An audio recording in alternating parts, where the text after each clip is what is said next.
We just eclipsed 1 million views. I'm just kidding. I was like, I just my palm just started sweating. Yeah. Ryan's like, we've had 8 views ever, actually. Yeah, total. He's like, but we did notice, Marcus, you liked all of our clips on social media.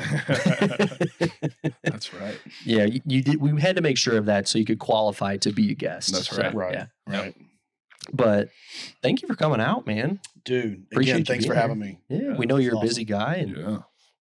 excited to have you on, have a conversation, learn a little bit more about you. Heck yeah, man. Let's do it. Yeah. Yeah. Are we recording, Ryan? Sure we are. So for those at home that That's a good damn don't know vibe. Marcus Wade, that most of you, I'm guessing, probably are, but is a coach here in Oklahoma City. Man has worked with a number of competitors over the years. He's an IFBB pro himself. Is owner of a number of different businesses. One big one that I use is Trinity Strength. Mm-hmm. I was just there working out today. It's why Thank I'm you. a little sweaty, little stinky still. I came straight from there, so but a lot of really old school cool equipment there. Super cool place. But yeah, Marcus has been a man ever since we moved here. You've been a big name in the fitness community here in Oklahoma City, and it's been a pleasure to be able to work with you over the years and get to know you a little bit more and build more of a relationship. Mhm. So, and again, super excited to have you on the podcast, man. We have secretly fangirled over you for many years. And now it's you know, when we first started, it was like, oh man, like there's Marcus.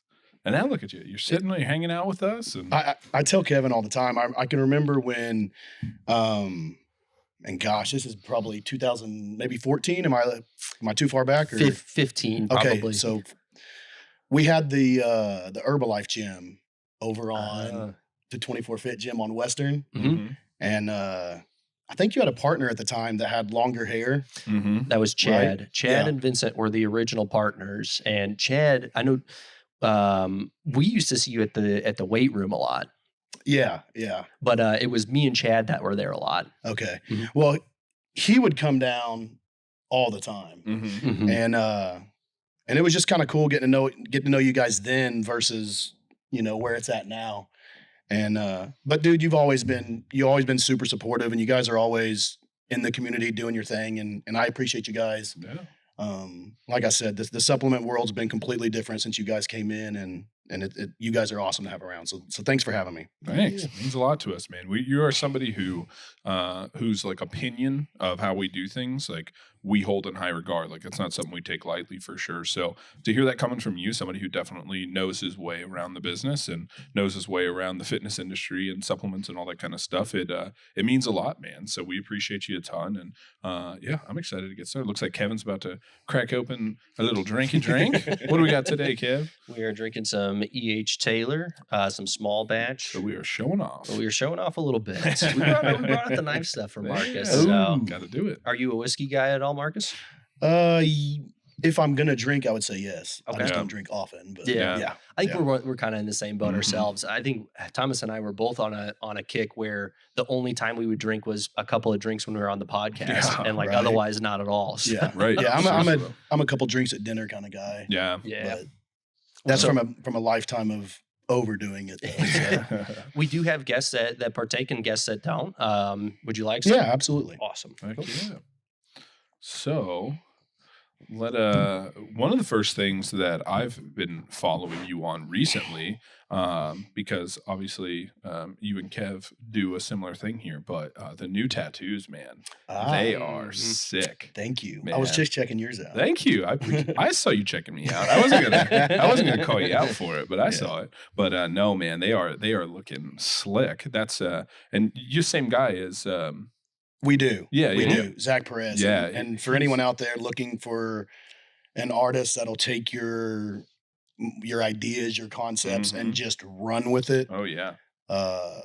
like highly recommend. And he he's ain't such cheap. Get ready to spend some money, but it's worth it, man. it's there forever, right? So. Well, and he's such a cool guy too. I remember the first time because he shops down in our Norman store quite a bit, and I remember the first couple times I met him, just super impressed by him as a person too. Like he's a super nice guy, and I've even gone up multiple times when Kevin was getting tattooed and just hung out for a while. Try not to bug him too much because want to let Zach do his thing. But he's great, man. He's a funny guy. He's good to talk to, and a killer tattoo artist, just unreal. So, well, with me, it starts there. So. We cuss on here, okay? Oh, hell yeah. I was gonna say if I fuck with you, I fuck with you. Yeah, but right. and he's someone I definitely mess with. But he trains at the gym. He's only 26-year-old kid. It's crazy. And just he's only 26. Has his shit together, and he's just good. Yeah, solid dude. Yeah, and an incredible artist on top of it. And so he is somebody who has definitely I know it's cool for him. Let me put it this way. And I think you achieve a certain point of this. And I think you've achieved this, I'm sure, in your training and stuff like that, where you get to be the picky one. Oh, yeah. And it's there's a whole lot of time in whatever industry you're in where you don't get to be the picky one. Oh, yeah. You know what I mean? Right. You got to be come on, you know what I mean? And so I think it's cool for him that he's been able to kind of get to that where he can be picky. He can pick the ones he wants to do, the stuff that excites him, the stuff that I've always been a firm believer. Oh, and he will let you know that. Oh, too. yeah. He will. You bring him something he doesn't want to do. Right. He's not doing it. I've always been a firm believer, and even done this with the tattoos that I've gotten was find what the artist was excited to do. I will take a tattoo that wasn't exactly what I was going in thinking I was going to get for the one that they were excited for. Because like anything else, that's where their best work's going to come out. Well, speaking of, this sleeve here, I had two pieces that were supposed to be key pieces in the sleeve that aren't even there. Yeah. I came with him with 3 or 4 pieces that I wanted to work in, and 2 of them, one of them was a dream catcher. And there's no dream catcher. Yeah. And he would work it and explain why, and then he would throw his his thoughts in and what he would, and I was just like, yep. And looking back, my original thoughts of what I wanted from this and how I thought it was going to look. Right. He took that way beyond what I ever expected. Well, and I don't think it's any different than, if I come to you and you're my coach and I say, I think I want my calories and my stuff here. Right. And you go, I don't think so. We're going to get you where you need to be. And we're going to, and it's, letting them be the artist is, I think, an important aspect to it. That would be my only advice going into big projects like this is be open-minded and let your artist you pick be them, because you'll be happy that way. Yeah, pick the artist first and then let them do their thing. That is, yes. Yeah, right. It's be picky about the artist. Correct. And I've talked to so many people it really is just like prep coaches. You see so many that that just get so excited by what people put out on social media, and they don't do any groundwork, and you see these people just signing up, and it's just mind blowing to see where it comes from. But same thing with tattoo artists. Yeah. Everyone how many people walk out the door every day with a piece of art that they wish they never got. Yeah. Right. Yeah. But sorry, what were you saying? I've talked to, how many people have you guys talked to that don't have any tattoos and are like, man, I'd love to get one, but I just don't know what I would get. Oh yeah. And it's like, man, that's actually a good thing. Yeah. You should maybe have some ideas. Like my last piece that goes all the way up my thigh, I didn't even know this was going to be a fox when I walked in that morning. Right. Exactly. I gave him 3 or 4 different ideas to work with. Yep. And I walked in and he walked up front with this piece of paper that was like this freaking big, 3 foot long. It was just like, hey, I went with a fox. I thought this would look cool. I'm like, that looks good. That looks really good. I love it. Yeah. I'm in on a fox.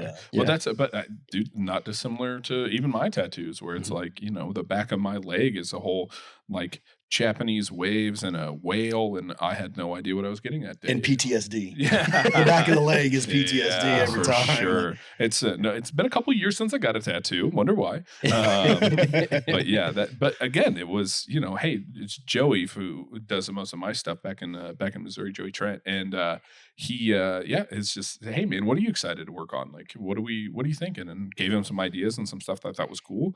And he's done my whole leg sleeve and my whole my whole sleeve, and so it was like, man, what do you think about? And then you start getting excited. We start building ideas off of each other and stuff. And then he's like, and he starts grabbing, he's drawing, and we're like, let's go. Like, we're Let me find out there's more going on between you two.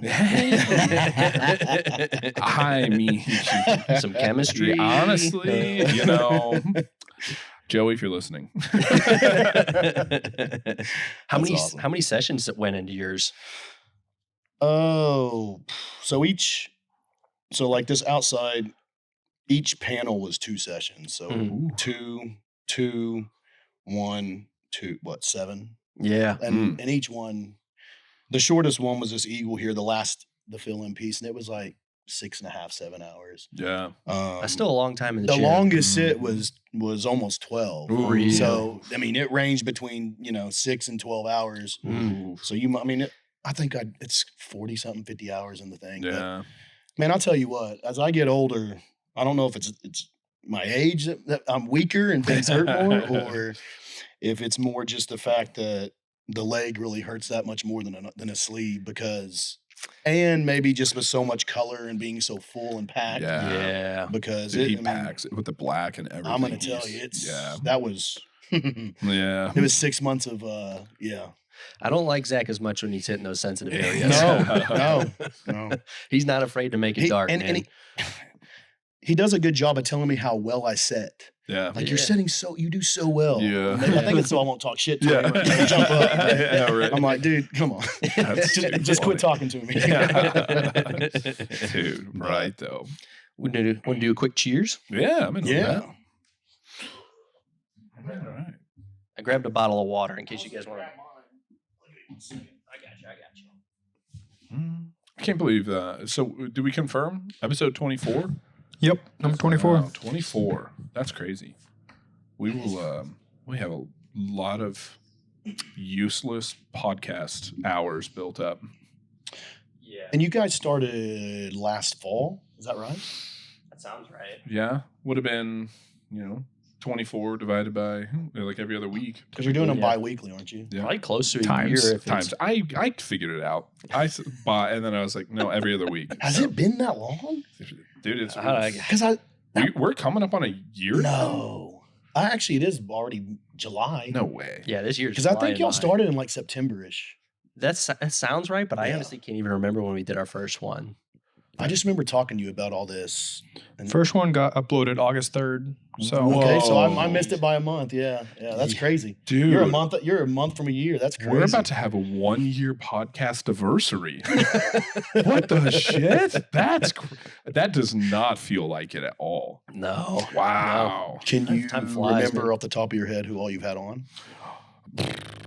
A number of people, man. Yeah. Not a God. ton though. We only Because do y'all do a guests. lot by yourselves, We right? kind of Yeah. do every other. Yeah. We Alfonso Lopez was our first guest. Mhm. Someone familiar. We've done Then- Kenny Yeah, Kenny with Wooldridge. coffee jerks. Oh. We did. We just did Sean. Yeah, did Sean Andrew Aguero. Vasquez? Yeah. Yeah. Yep. And you've done JT's been on. JT was on right before he went to the Olympia. Mhm. Luckily, he had a little bit of free time and a perfect time. So, Yeah. Thomas was sick on Yeah. during that one, so he decided not to chance getting Yeah, I JT wasn't sick. gonna- on. Probably. I wasn't going to probably be a the good guy idea. Yeah. who sat on a couch like sick to JT right when he was going to the Olympia. There's I always tell people, in like life situations, that there's always another show. Mm. However, in this situation, Yeah, you don't fuck that one up. You better keep your ass at home. All right, give me a quick toast, guys. All right. All right. This is crazy. I can't believe we're coming up on a year of doing the podcast. And if you want to throw a little water in that, you're more than welcome to. We'll do whatever you want. You're not going to make fun of me if I do. No, I'm probably in myself. That's pretty good. We don't normally drink them. I don't normally drink a lot of neat, so I don't. Kevin, you want to give me a clear? See, he tricked me there. I was kind of peeking out the corner of my eye. I thought we were just shooting that whole thing. Yeah. You guys pulled back. I was like, well, I wasn't going to judge you I'm if way you did. deeper into this. I would, go. yeah. But yeah, no, this is technically what you're supposed to do. You know, you're supposed to put water in it. But For sure. A little more in there if you want to. I think I'll be good. I look good. God, that's still blowing my mind. That's crazy. Ryan, you had something to say, and I want to hear what it is. I was going to say, if you took 26 weeks, then 2 weeks would be 26th episode. So Yeah. that would check out for Yeah. being a year. You're right, because we're 4 weeks from the Yeah. Yeah, I was just thinking, I was like Dur-dur. singing to myself. I was like, we really are at like a year of doing this. This has gone by so fast. Yeah. Yeah. It's freaking me out, man. Well, you hang tight over there. Marcus, I got some questions for you, man. I honestly, I don't know a whole lot about your past, man. Did you grow up here in Oklahoma City? I did. I went to Westmore High School, grew up in Moore, Okay. Represent. lived in Moore my whole life. I've personally lived in Norman twice, but other than that, Yeah. that's it. My whole family lives in Moore. So Okay. Nice. just one of those families. And it's funny because my mom and her siblings, my mom was born in England. Really? And, they're a military family. Oh, And so okay. they all traveled around. But then once they came here, all the kids, I mean, this was it. One job, one place, Wow. Settled. middle America, man. Yeah, right. How'd you get into bodybuilding, man? That's a tough one. But honestly, I'd have to say wrestling Okay. was the driver to that. I tell people I started wrestling about this. I could walk in a wrestling stance about the same time I could walk. Mm-hmm. Started when I was 4 years old. It was a real competitive thing. Your family get you into that, I'm guessing?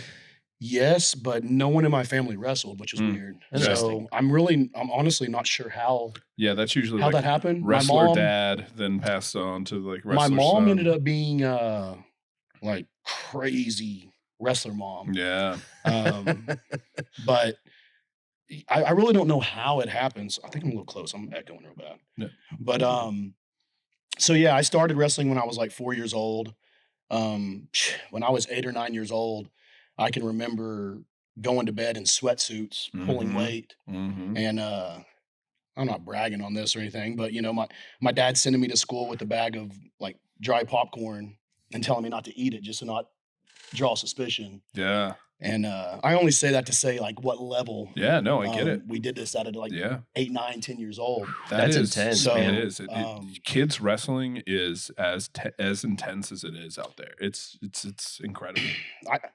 There was a lot that was tough, but again, it made me who I am. Mhm. So, but fast forward into high school, I was really torn. I was done. I was burnt out. Yeah. My mom and my brothers and stepdad moved to Austin, Texas when I was in 9th grade and left me here because the program there was trash Yeah. and left me here with my aunt and uncle.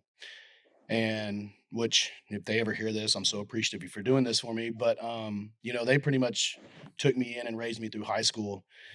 And I was burnt out, but I didn't know how to tell my mom that. Sure. And so my sophomore year, and it happened from how aggressive I pulled weight and everything.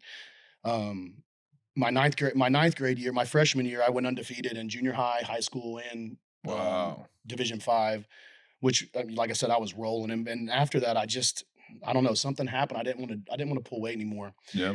And the next year, my sophomore year, I ranked at like 4 weight classes, won all those ranking matches. Mm-hmm. And Westmore was the shit back then. Like Yeah. we were top 5, top 10 nationally every year. We Yeah. were the shit. Wow.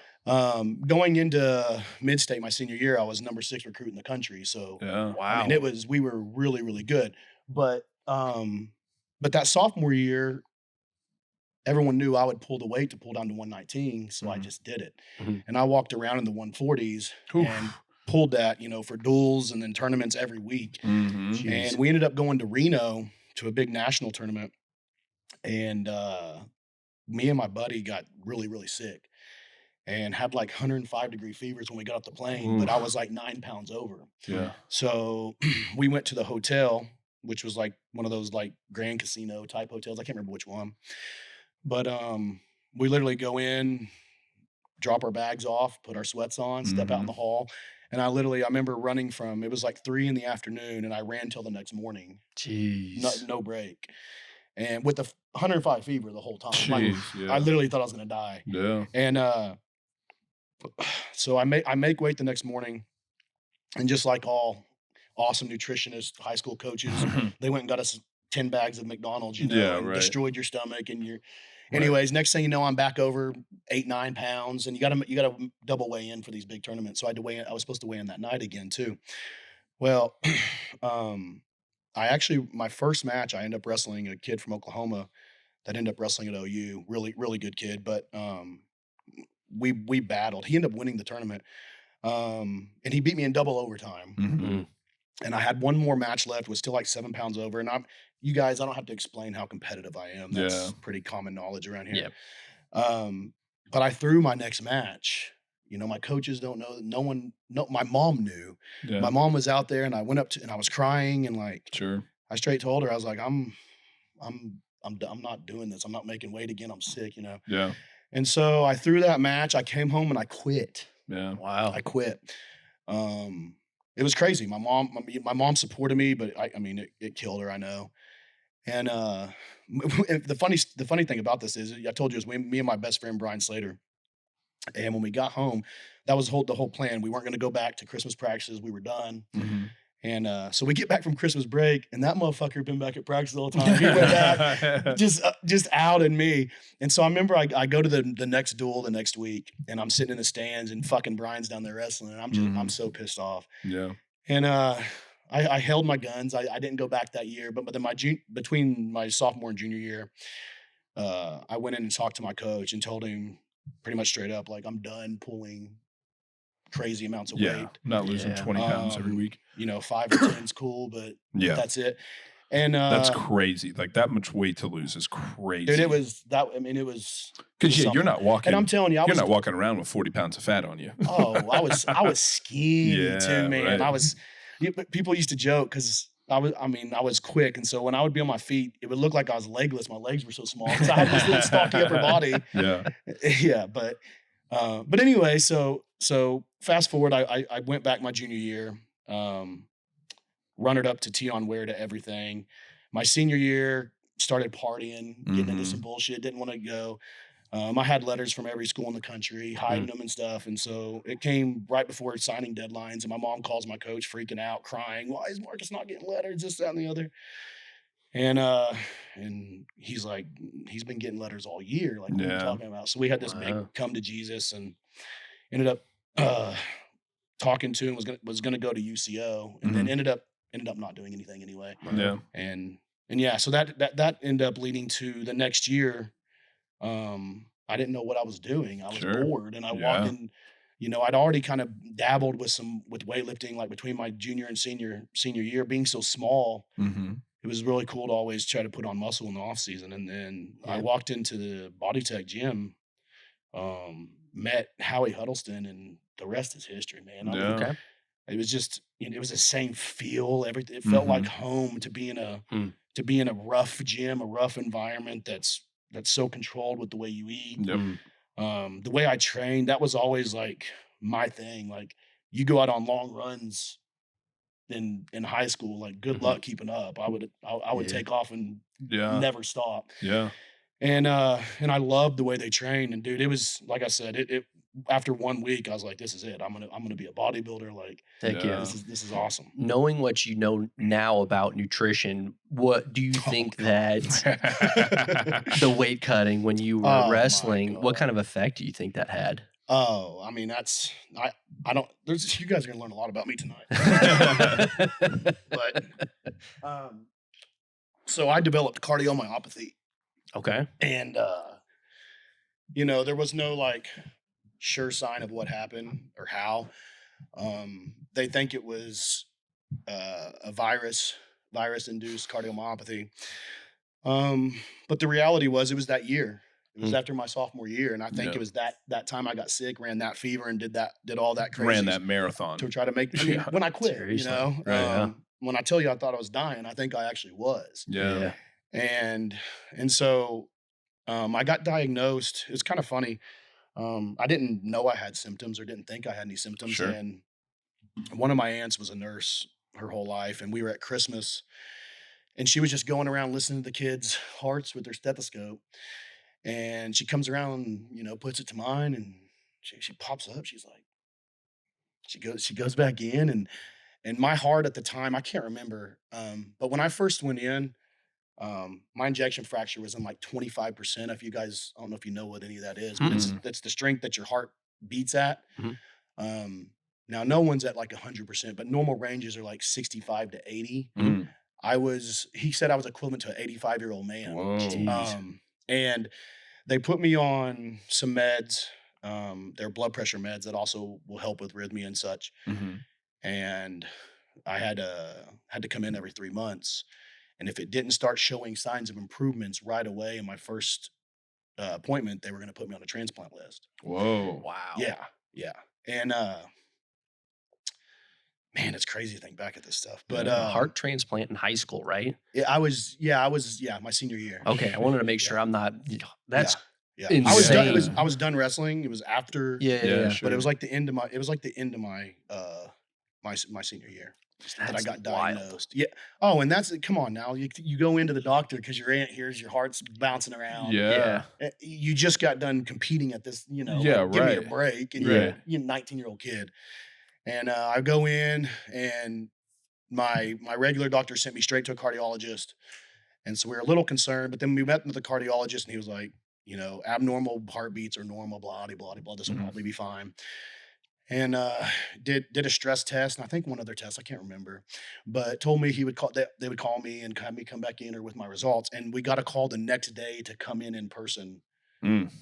And that's when they dumped that all on me. Yeah. And but anyway, so fast forward the next 3 months, it was in like the 50s, Mm. and being on medication, and then it's been back up ever since. But I have cardiomyopathy, and then left ventricular hypertrophy as well. Hmm. So if you see my heart on like a MRI or on a scan, it's insane looking, because the left side's like 5 times the size of the other side. Whoa. Wow. Which I say all this because it's kind of funny. I ended up being a bodybuilder. Yeah. Behind that, right?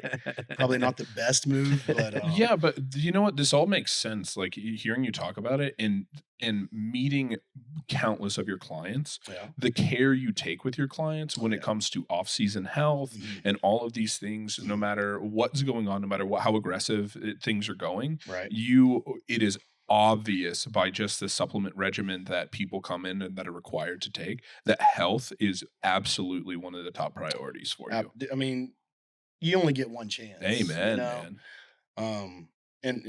And you hear all these horror stories, and Mhm. here I am, and not to say I haven't suffered from bodybuilding in a Sure. health aspect, because absolutely I have. Yeah. Maybe we talk about that a little further into Sure. this, but I'm here. Yeah. I Amen. did it. I did what I wanted to do. I Right. got further than I ever really thought I would ever get. And it was the driving force of everything I do now. So Yeah. Mhm. I don't regret anything. No, of course. I've always jumped from passion first, and then thought from the Yeah. thought process later. It's Yeah, it's right. probably one of my weaker qualities, but Jump off the cliff and figure out how And to build then the plane on the way on down. the way right? down, that's it, man. That's it. But But I think those experiences, like I was saying, like those experiences, as tough as they are, like you can see where your understanding of those health things get translated into the people that you're working with. and I appreciate that. Because, Absolutely, man. that's one of the biggest things with this industry is trying to outlive that Oh, reputation. Absolutely. Because Get respected by people that don't understand, and don't understand how much you have to learn and monitor to do this thing right, here's versus just doing it. here's the deal. Some coaches don't give a shit. Most coaches don't Yeah. give a shit. And that's the unfortunate reality sometimes. It is. Yeah. But it's the reality. I mean, that's Yeah. for every 10 coaches, you're going to find one that's truly Yeah. competent, and Mhm. then it's even more rare that they actually give a fuck. So, Yeah. Mhm. Right. I mean, But that, it is what it is. But that's exactly right. I mean, it is what it is, and that's. But to like I said, I have helped people with the Marcus stack many a times, and when you go down that list, you can see the care that is taken, and like where like the idea behind it is very obvious when you look at that. Yeah, I appreciate that. Your reputation precedes you in a way that when we first got to Norman and started getting to work with you and your clients on a little bit more of a regular basis, we knew going into it that how particular you were about everything. And I know if certain companies, you're very particular, not just buying this type of ingredient. It's from this brand. Let me stop you for 1 second because I want to say this without forgetting to say it. You guys are the first people I've ever had a relationship with, though, that I've gotten calls and said, hey, we may not have X, Y, Z. And I simply say, I trust these guys to make the right choice. Let them give you the comparable product. Yeah. And I can tell you prior to y'all coming to town, that wasn't happening. Yeah, that means a lot. When you talk about being particular with that means a lot. That's a fact. So we and I think we can relate to that, man, because we can be very particular about what more so about the products that we're recommending than anything to our customers. The ones that don't have a coach like you that are coming in and basing their purchases off of our recommendations. We're very particular about each product. So when we started working with your clients and it's like, oh man, like this company is out of this product and it's something that Marcus recommends, man, we better reach out to him. Like you should see the back end conversation.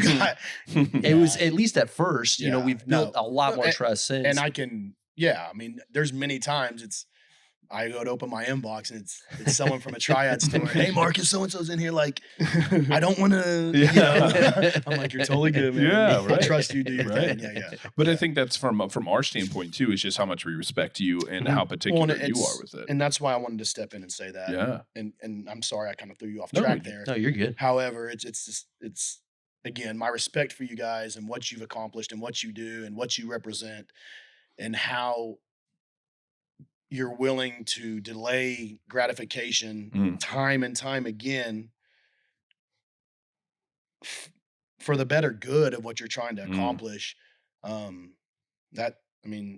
People can talk all day long, you know what I mean? But you live it day in, day out, and your business is growing in a way that the economy's not going to shake it. Nothing's going to shake what you guys have built because you built it right.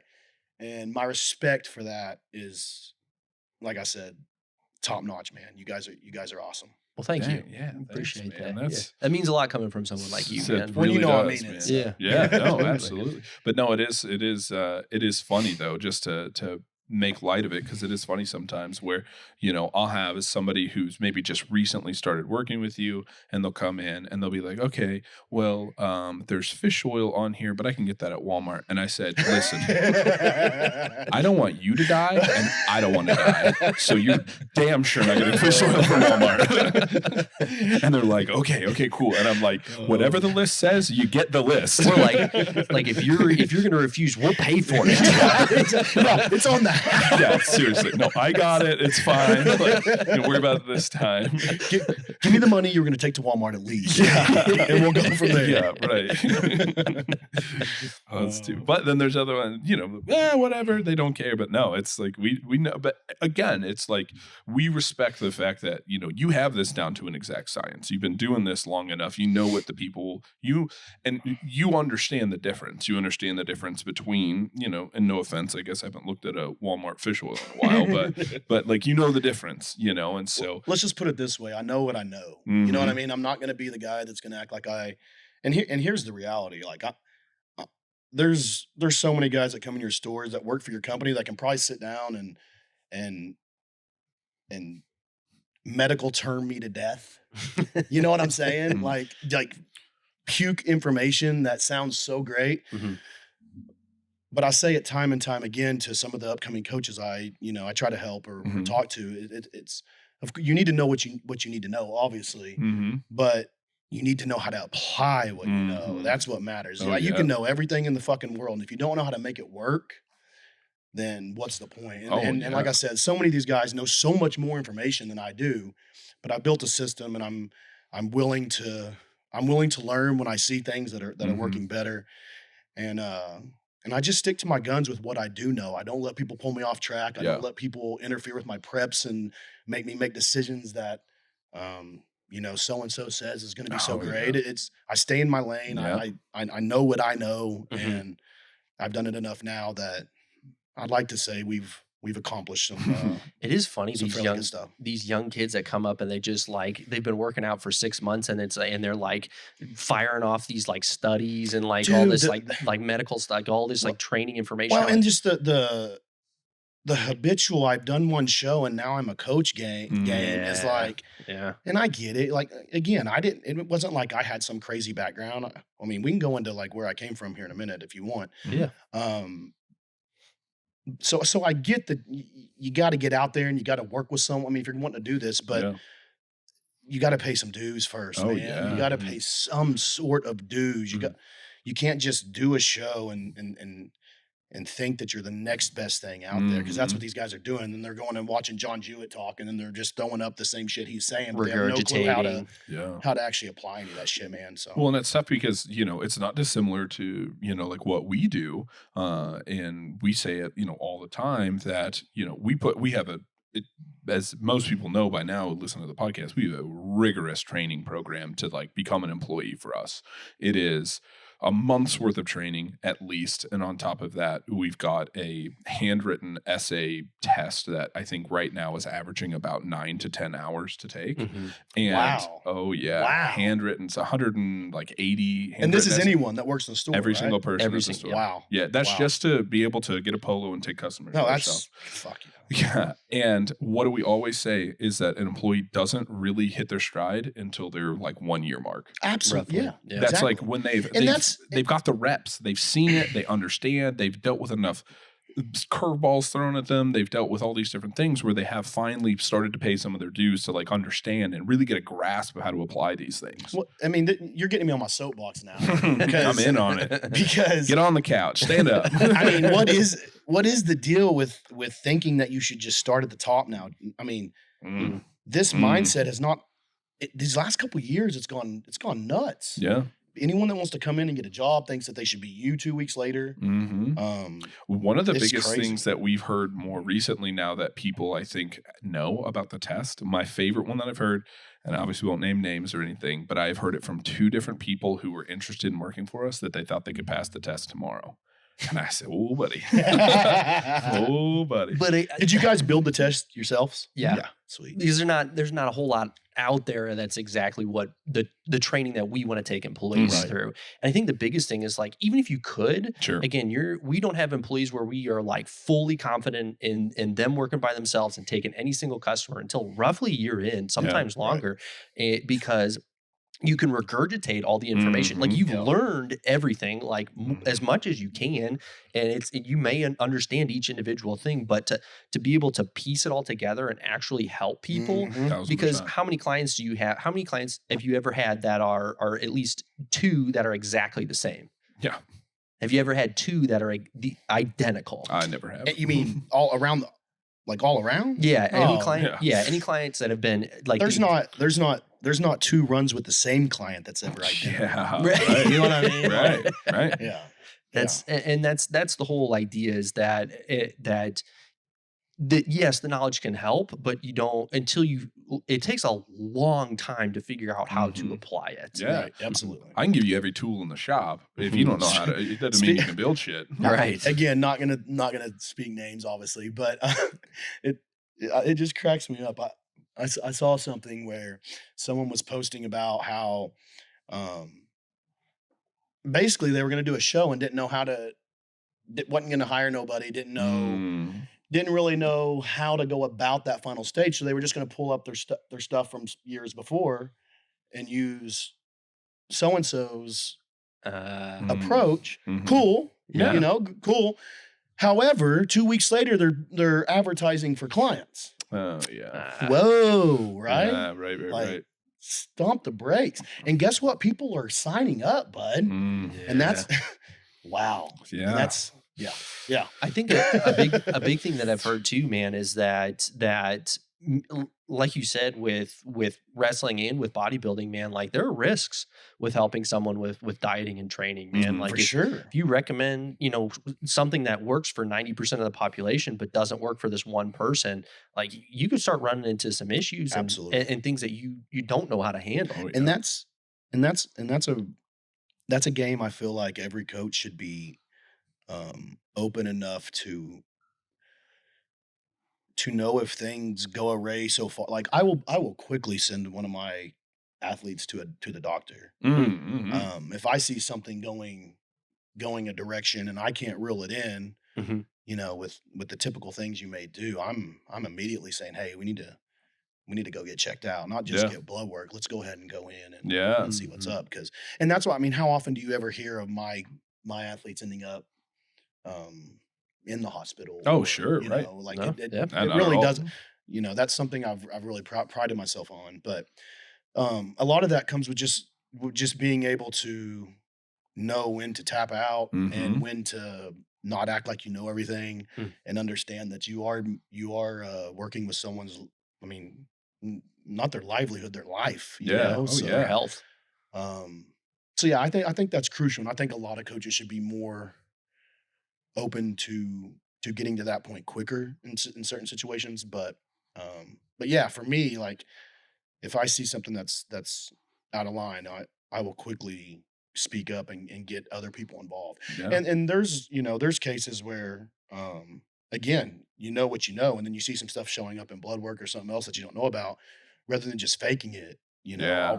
reach out to someone I know with respect, maybe like Austin Stout. I've done it several times to Mm. where he's like the smartest kid in the world when it comes to Sure. internal medicine, and I mean he's a brilliant kid.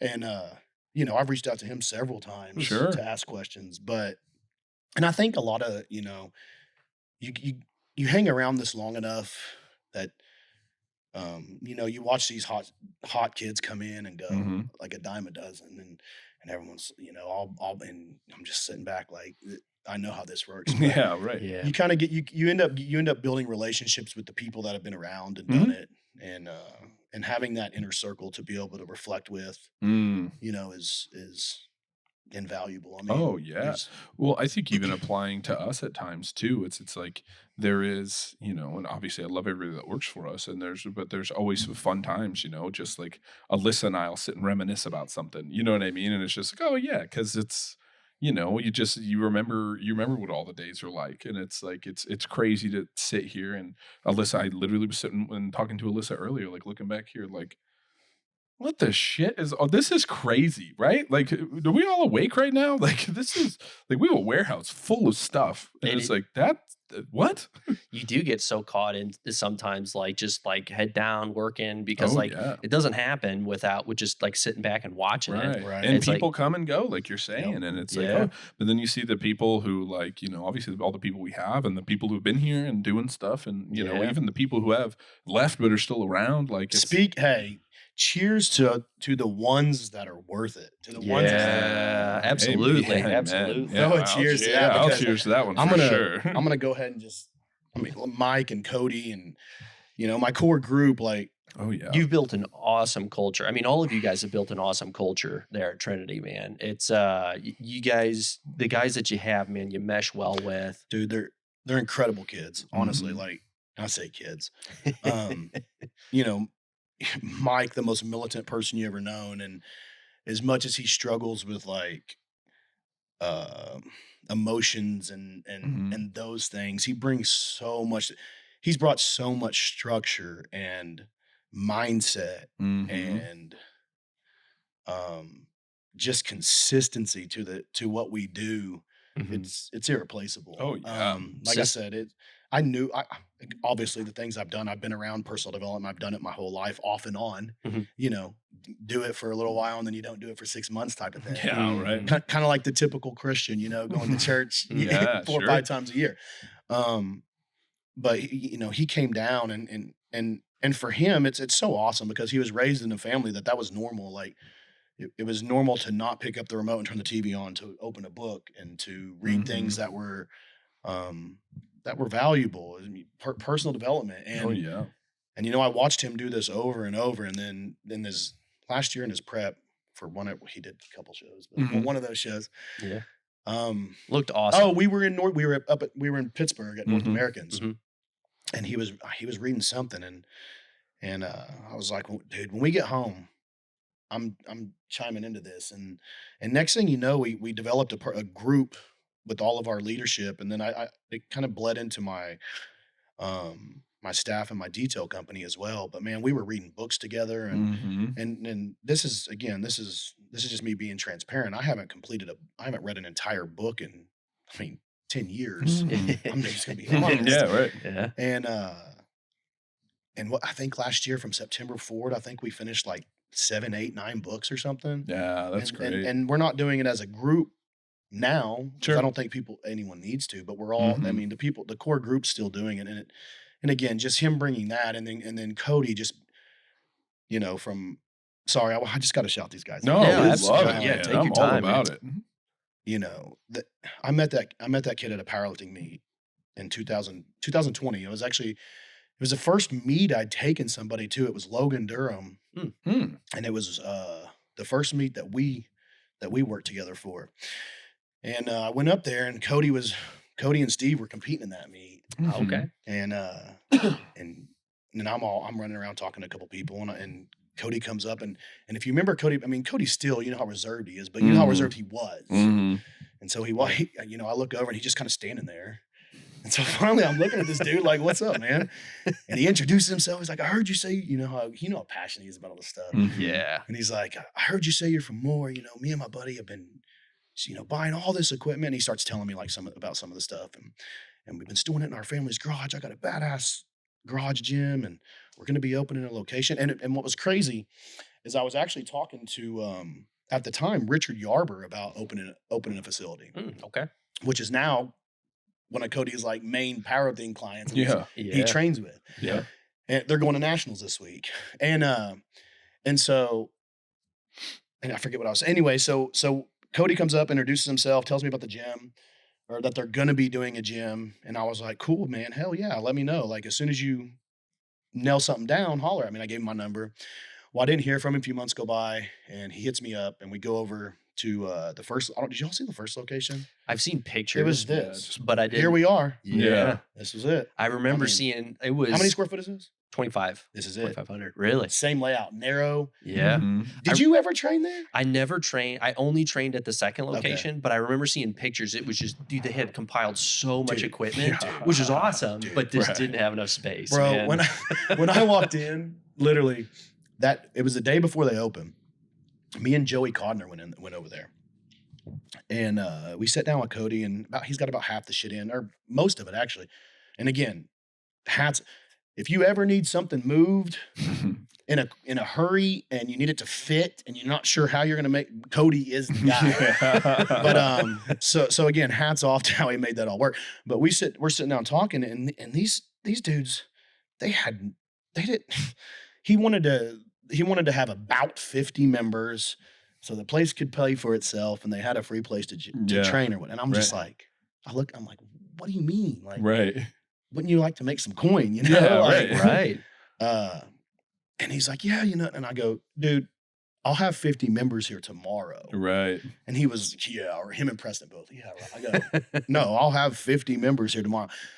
So I put a couple posts out, and then me and Joey started hitting some people up. And that next night, they signed, like at 7:00 at night, they signed up with the 50th member Oh, jeez. on opening day. And I'm in there training at the time.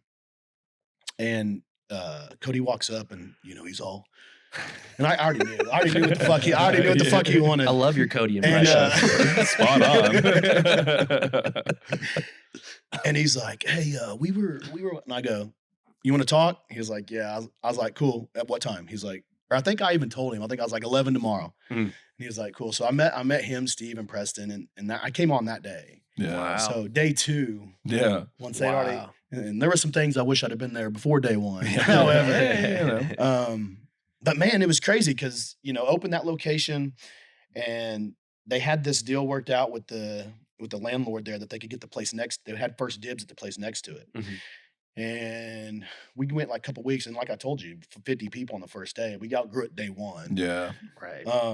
people were working out on top of each other Yeah. the third day, you know, and so we end up reaching out to the landlord, and the landlord already rented the other side to somebody else, and didn't even reach out to us.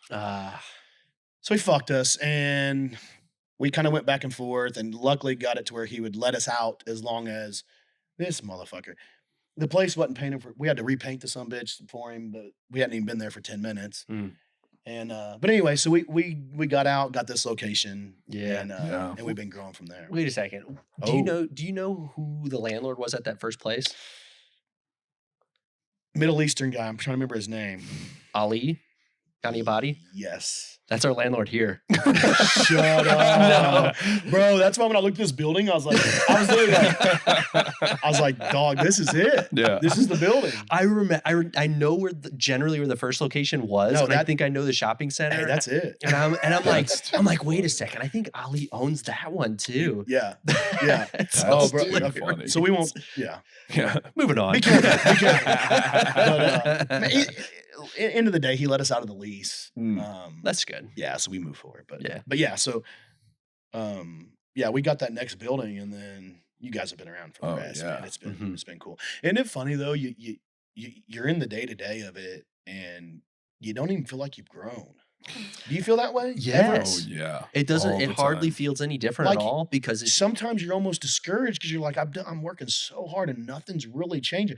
But then you go and look back, or you look, and it's just like, from one day to the next. It wow. doesn't. Yeah. It's hardly any change at all. and that's something I'm always trying to resonate with other entrepreneurs, business owners, and stuff too. I'm like, listen, man, like, you got to go back and like look at where you were, because if you're anything like me and you're just fucking going,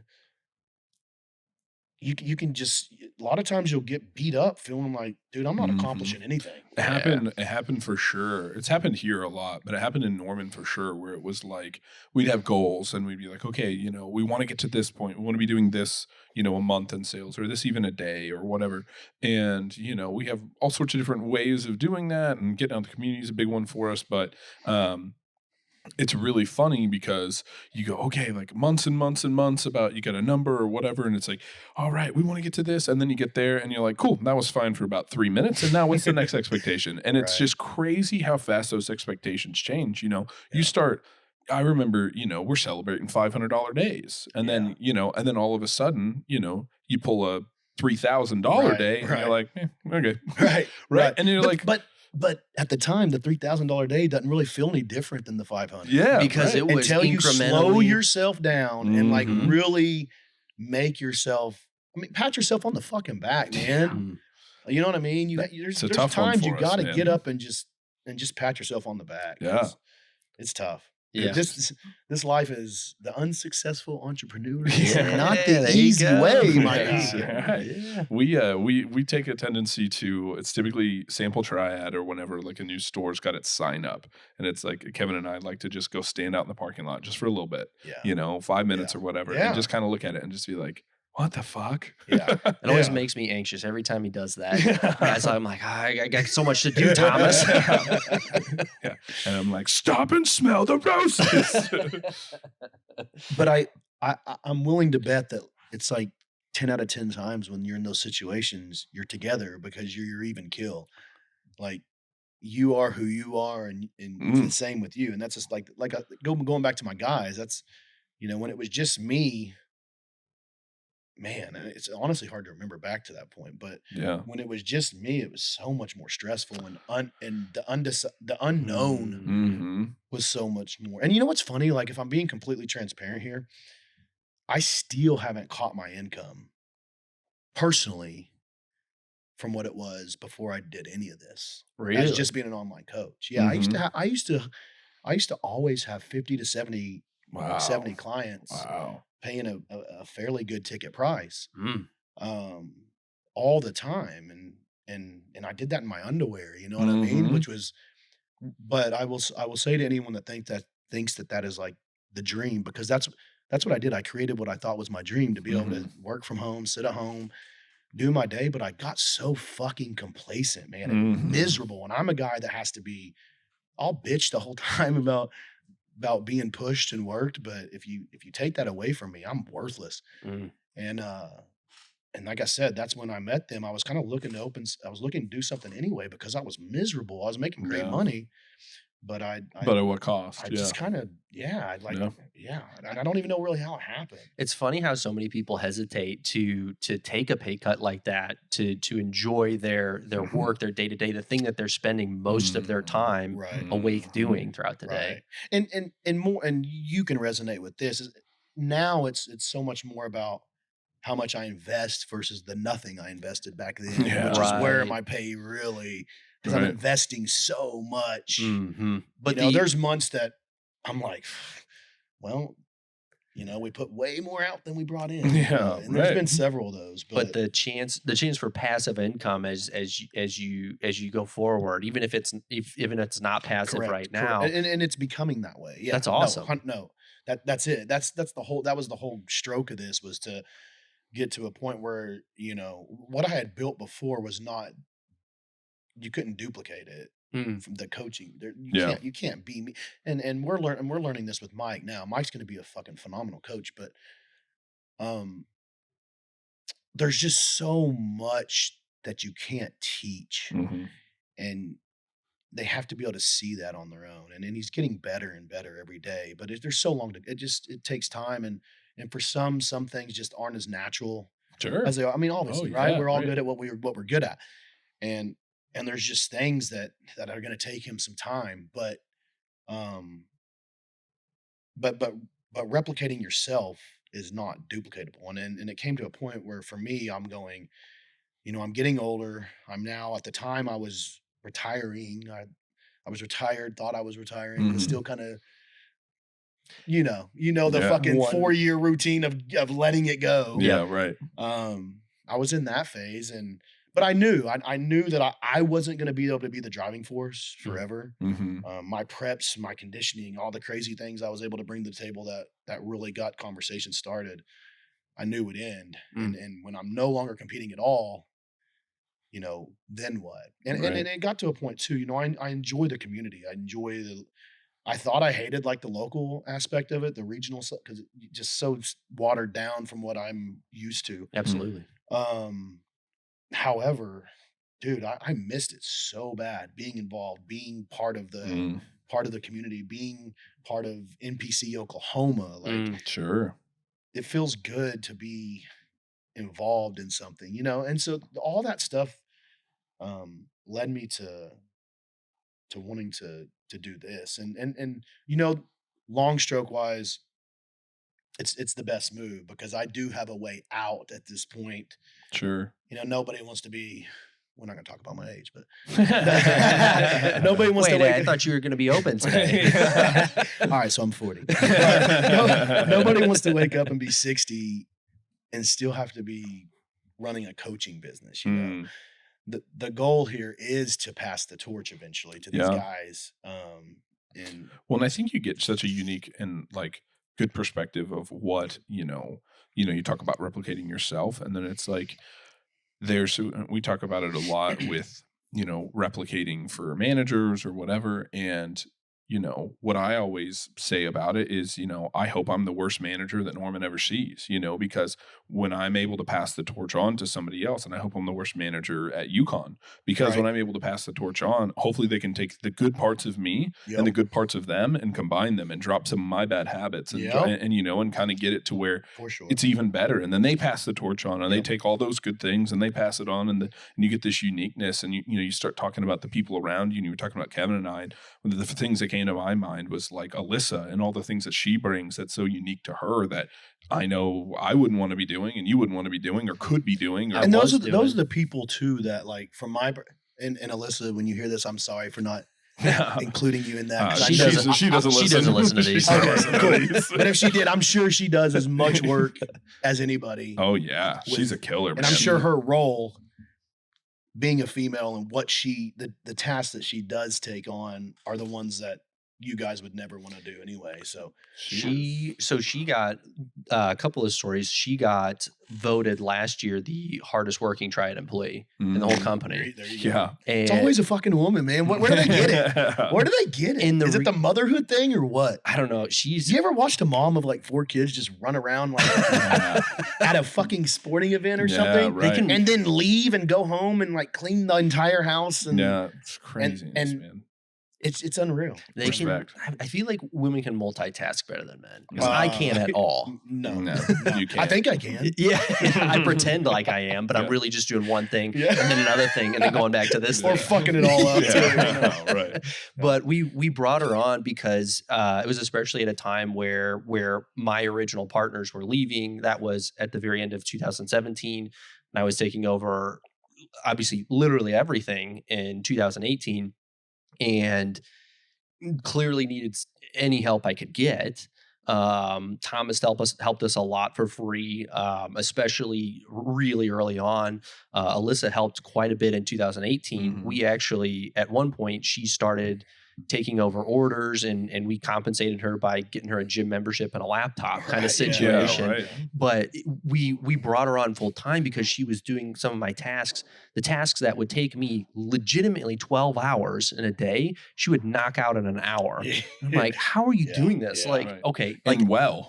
yes. And it was like, man, I don't even care. Like, we'll hire you on, and pay you like a full-time salary. You can work an hour a day and it'll be worth it. Yeah. Kind of Right. situation. Well, and that's like, and I was complimenting her today when I saw her because, we've got in the back of the store, we've got like essentially a bump list where it's like we're bumping the quantities of items that we have, bumping this product up, this product down. Like we don't need as much as we have, or we need more of this or whatever. Right. And, I was talking to her about it where it was like, man, I throw something on that bump list, and if it's not the next transfer that's got, it's already up, and it's Right. immediately like, and I was like one of the ones was like a dim, like we needed more dim, and we were starting to run out kind of, and I threw dim on the bump list and got the transfer today, and there's 15 bottles of dim on there. And you're Right. like, okay, great, like thank you, that's awesome, because you allow me the tools to be successful in the store then, and it's just, it can't go underappreciated how much the work goes into that on Yeah. her end. Yeah. Well, and that's something else too. That's funny. Like you leave that to a bunch of guys like us, and the the landlord shows up one day with a box of mail because you haven't checked your mailbox in 6 months. That's I don't know why that made me think of that. But Yeah, you're no, like, I get it. I just though. think of those task lists. That Oh yeah. you get 3 meatheads in a room that are you got your clients, you got this going on, running to one task, Yeah. and then you're talking about man, if I could tell you that my biggest mistake in business, it's not paying more attention to the little things that you bring up and then let just go by. Because I'm telling you that's been what, like, opening our eyes to that these last few months and starting to correct some of these things has been and you feel so foolish Mm. because it's simple stuff that you just didn't pay attention to. Being Mhm. busy, being busy, Yeah. being busy inside your business. So you're literally just Yeah. leaving your business alone. Too busy Yeah. working in it that you just can't work on it. You know what I mean? And literally though, like the things you should be doing, you're not doing at all. Yeah. And you're just sitting there spinning your wheels inside of it. Like, Well, it's just too easy. It just all becomes part of the blur Yeah. too much. And that was one of the things I was having a conversation with Will the other day where, Will was talking about what are some of the things that like mindset wise towards being a manager.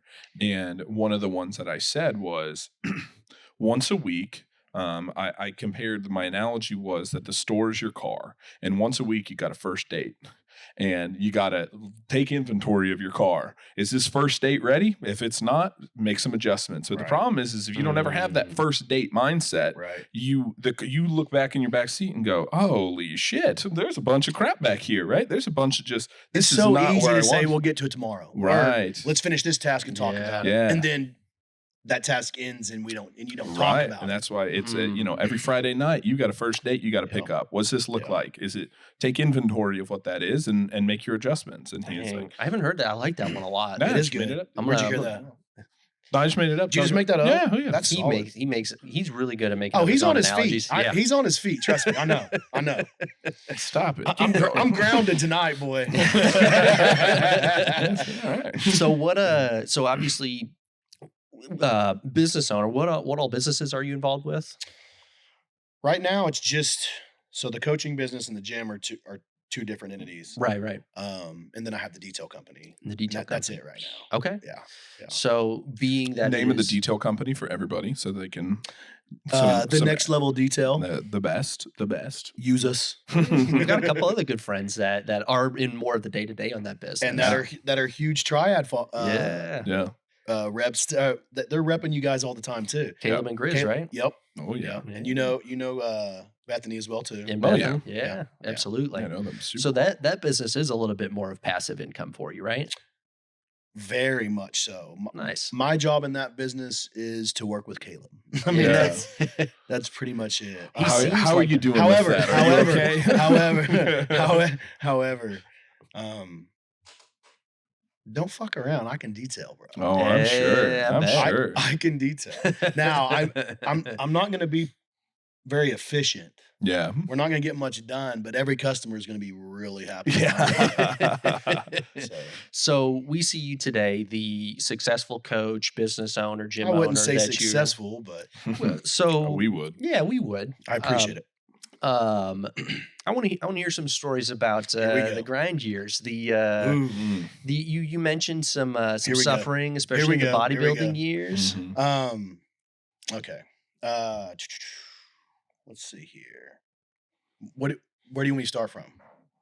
I want to hear. I got some stuff here for you. So, and this is just kind of stuff that if you want to know me, this is pretty important stuff too. Yeah. In 2000, in 2009, I'm trying not to get emotional. Oh, you're good, man. In 2009, I had a live-in girlfriend drown at the lake. Ooh. Wow. And yeah, that was Yeah. sure that was a not lot. Can't imagine. Man, I was going through some shit at the time too. I'm just gonna be really real. Is that Yeah, cool? Absolutely. Because all right, fuck it. Again, at the time, you got to think I was what 20, 26, 27 years old. And man, I've always been someone that has to learn the hard way. Sure. You know what I mean? I used to live so big. I've done it all. That's one thing I think that goes a long way with working with people. Mhm. And what's kind of my pre-story into coaching was so many life experiences, because there's nothing one can go through that I haven't been through Mhm. tenfold. And so yeah, so she drowned at the lake. Mhm. At the time I was going out and partying quite a bit. When I quit wrestling that year before when I was like 19, 20, before I kind of fell into bodybuilding, I got really bad into ecstasy and partying and that whole Yeah. game.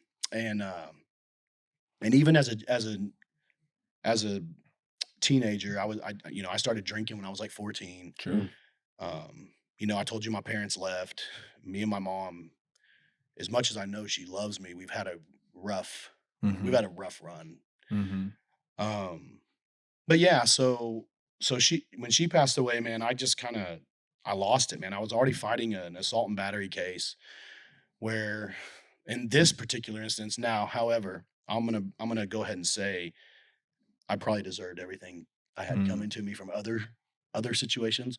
But this specific incident was we was out at the lake, out at Lake Draper, and that used to be a big like party spot. Mhm. And me and my buddy were sitting on the back of my boat, and this dude was getting jumped on the beach and just getting the shit kicked out of him by like 3 or 4 guys. Oof. So we're sitting on the back of the boat drinking a beer, and I'm like, come on, let's go break this up. So we go up on the beach and we pull all these guys off this dude. Well, he ends up getting up eventually, and he's kind of out of it. Well, he just fucking bone rushes me. Yeah. Well, I hit him, and when I hit him, I broke his orbit, jaw. Like, it was one of those punches that just, Yeah. And so I'm facing these charges for that, and I'm fighting that case. And then, like I said, my girlfriend ends up drowning at the lake. Jeez.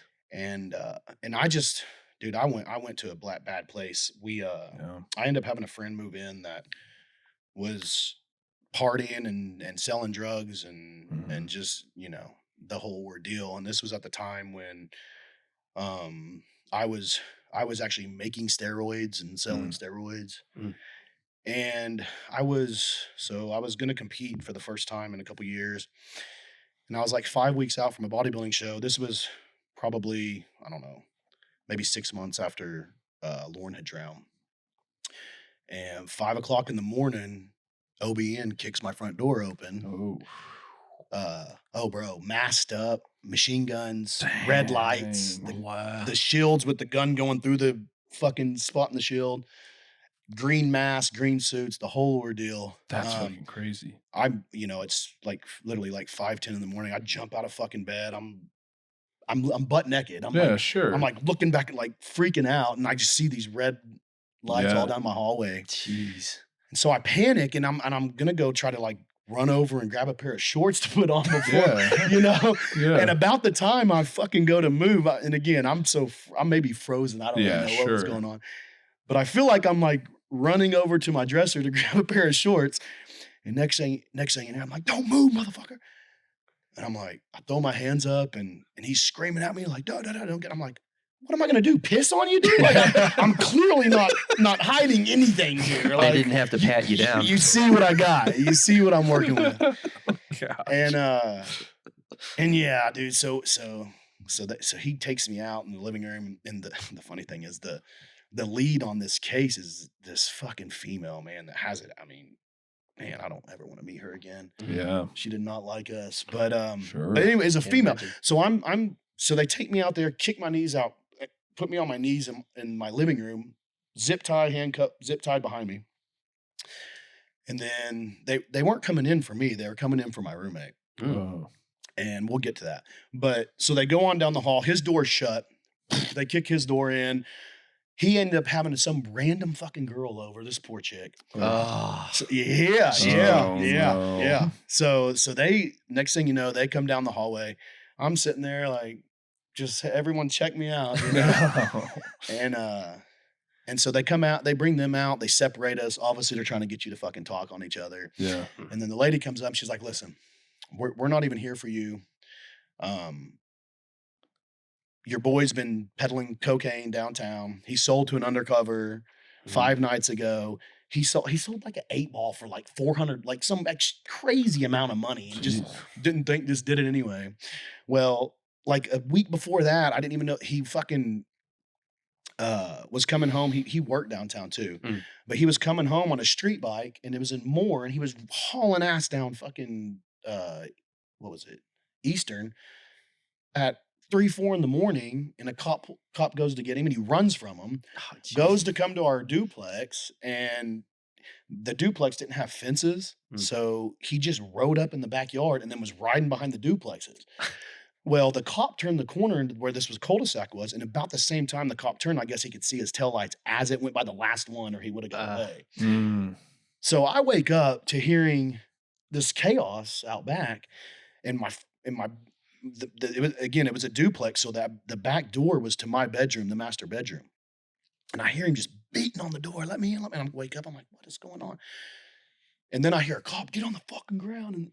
So I'm like, I was about to open. I was like, oh, hell no. You're on your own, bud. Yeah. Well, long story short, when they arrested him, he had 2 bottles of Tess on his bike too. So they had that. Then he sold they were already watching him. Then he took the bait, sold a bunch of coke to an undercover downtown.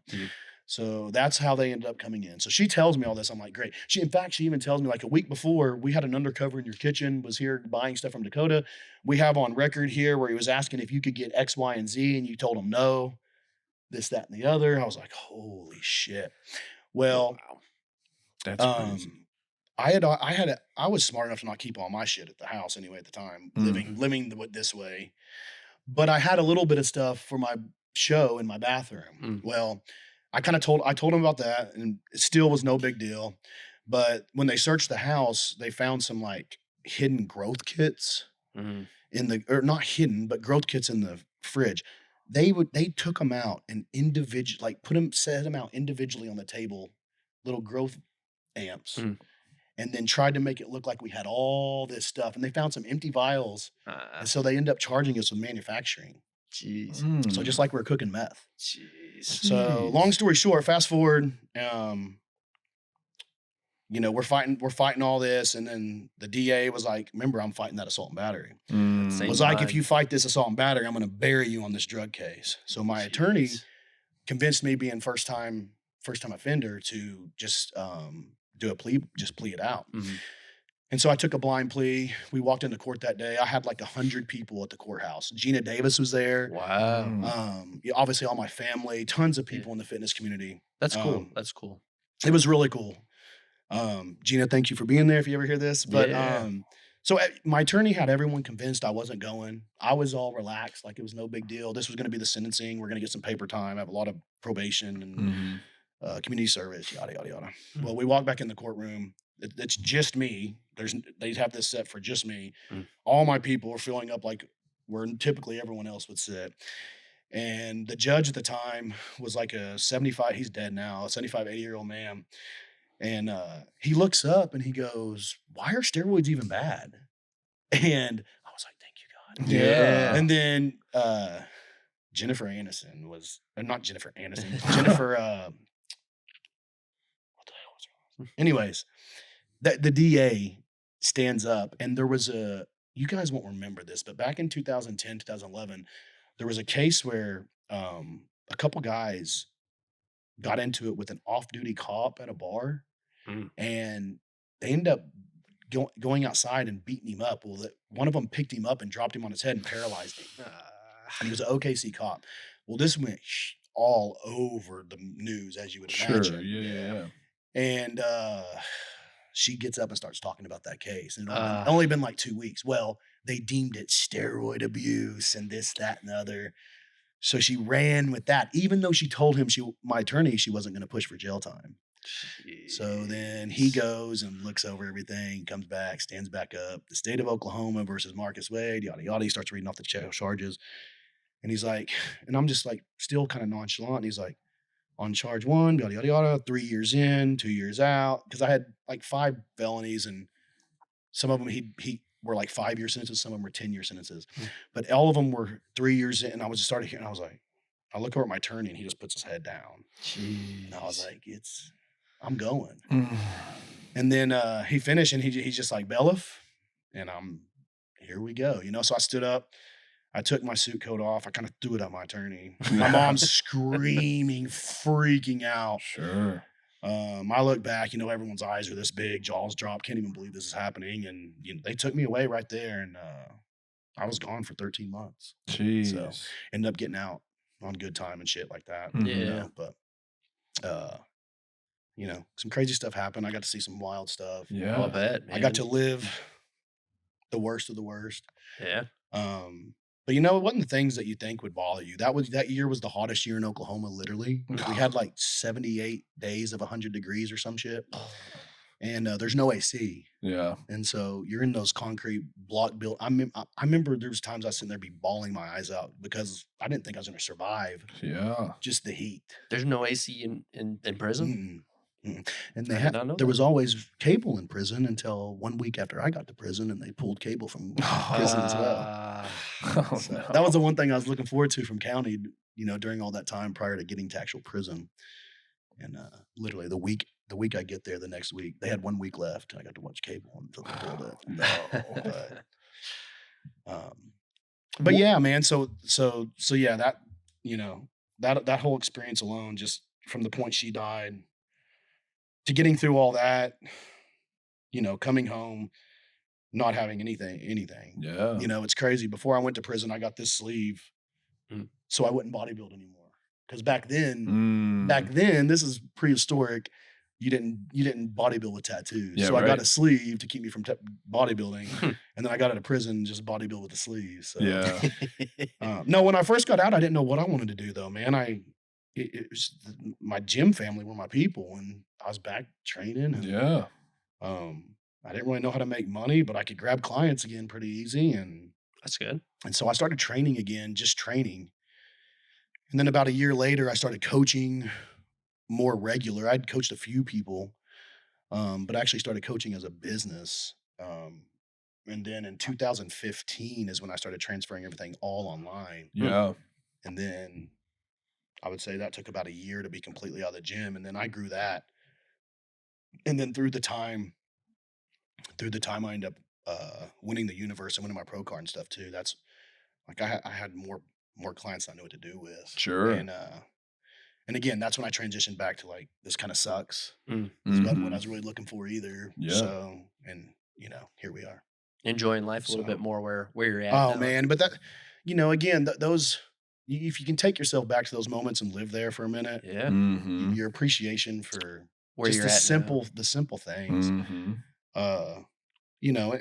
And I can remember, dude, I can remember vivid time. I can remember being in A&R, which is the assessment. But when you go, everyone goes to A&R before they go to prison. It's where you see your case manager, they assess your crime, your age, the violence of it, and then that determines where you're going to go. Mm-hmm.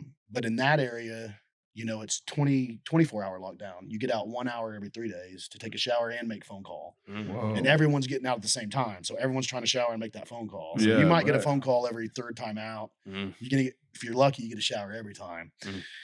But I was in that facility, and this was when it was still ice cold, man. And literally the walls would sweat from our breath and stuff, Mm-hmm. and then freeze.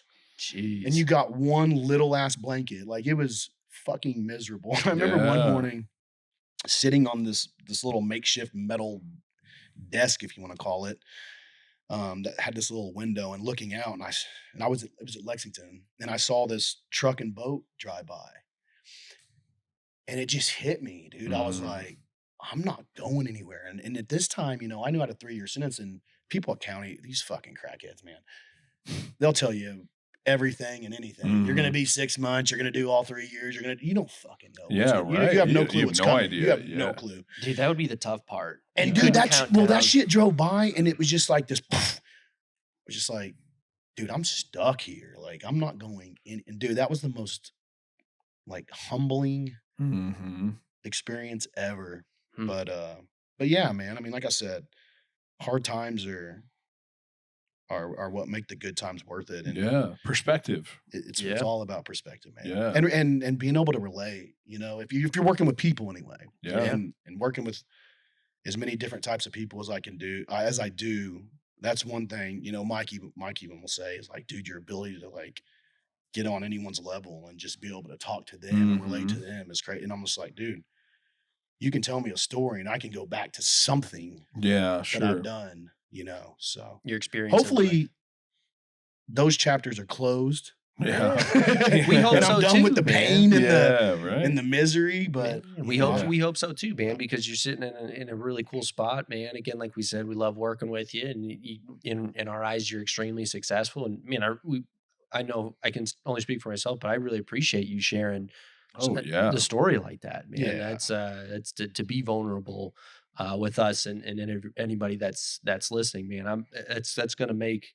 I'm sure a lot of people are going to enjoy hearing it and appreciate, especially because you didn't just live those struggle years, but you came out and you are where you are today, man. Which Right. a lot of people would love to be where you're at. it only took 12 years to publicly speak about that. Yeah, right. A lot of people know about it. I mean, it's not hard stuff to figure out or look up, but yeah, I've never like openly in this type of discussion spoke about that. Yeah. I would say, at least personally, Do y'all man, want to at hear least- some stories? Yeah. Like actual like prison stories? 1,000%. I'm Yes. like, Oh, yeah. that's what this shit's about, absolutely. right? Yeah. Like, I'm about to throw some uniqueness that Yeah, no one bring into this I, one. I want that. But real quick, back to what Kevin was saying, just is like, man, it is when you're in those situations, I feel like as you're looking at that truck and boat go by, you've got a decision to make right then. And I feel like you obviously made the right one where it is like, Yeah. okay, cool. there's, I don't know how long I'm going to be in here. I don't know what this is going to be. I don't know what the future has for me, but I'm gonna go do it right. That was the one certainty, is that I never wanted to feel that way. Mm-hmm. Yeah. Yeah, I never wanted to feel that way again. absolutely. Mhm. Yeah, because I mean, and obviously, I think we all can relate to that. Obviously, not to the same degree, but I think we all have those times in life where we kind of like, we meet a crossroads, even if that crossroads feels too late. you know, where you Yes, can still yes. say like, you know what, but it's not over. And I can do something different. I can rebound from this. I can create a life I want to live. And obviously that's something that you've done. And there's like I have a ton of respect for that because there is so many people, whether it's, you know, and not even just in your situation, but in all sorts of situations where you know, you can play the victim, or you can, Oh, you yeah. know, you can sit back and what was me, and then there's also like, okay, I'm going to come out and I'm going to, you know, I might not know exactly what I'm going to do, but I know I'm going to work hard and I know I'm going to bust my ass. I'm going to figure out what this looks like for me, and you know, and we're going to get back to where it should be. Yeah, I mean, that's it. Like, yeah, dude. I can still just remember it's kind of a crazy story how I got out too, but just like stepping out into the world, the first Mhm. dude, it was oh my A gosh. feeling Oh most my people never man. It's almost experience. worth it. Like, Yeah. no, I'm serious. Like Right. the high of that just like natural dude, like It's it yeah, is I on a can't. level that It's something totally very different, I man. felt it when I won my pro card after all Sure. those years. Mhm. I felt that like, but it was the same that when I stepped out into the world again and walked into my house and slept in my bed. Yeah. And I Man, think that's something that I think both of you, especially in the things that you guys do when it comes to bodybuilding, is like sometimes deprivation is the key to appreciation, right? for sure. And like, you know, one of the thing that has always resonated with, maybe not resonated, but has always stuck out to me is I've never heard anybody talk about food in my whole life like Kevin talked about fruit while he was in his prep. He would talk about a grapefruit like it was a fucking Like high green? exactly like that. Like he would talk about eating whatever he'd have a plum and he'd be like, oh my God.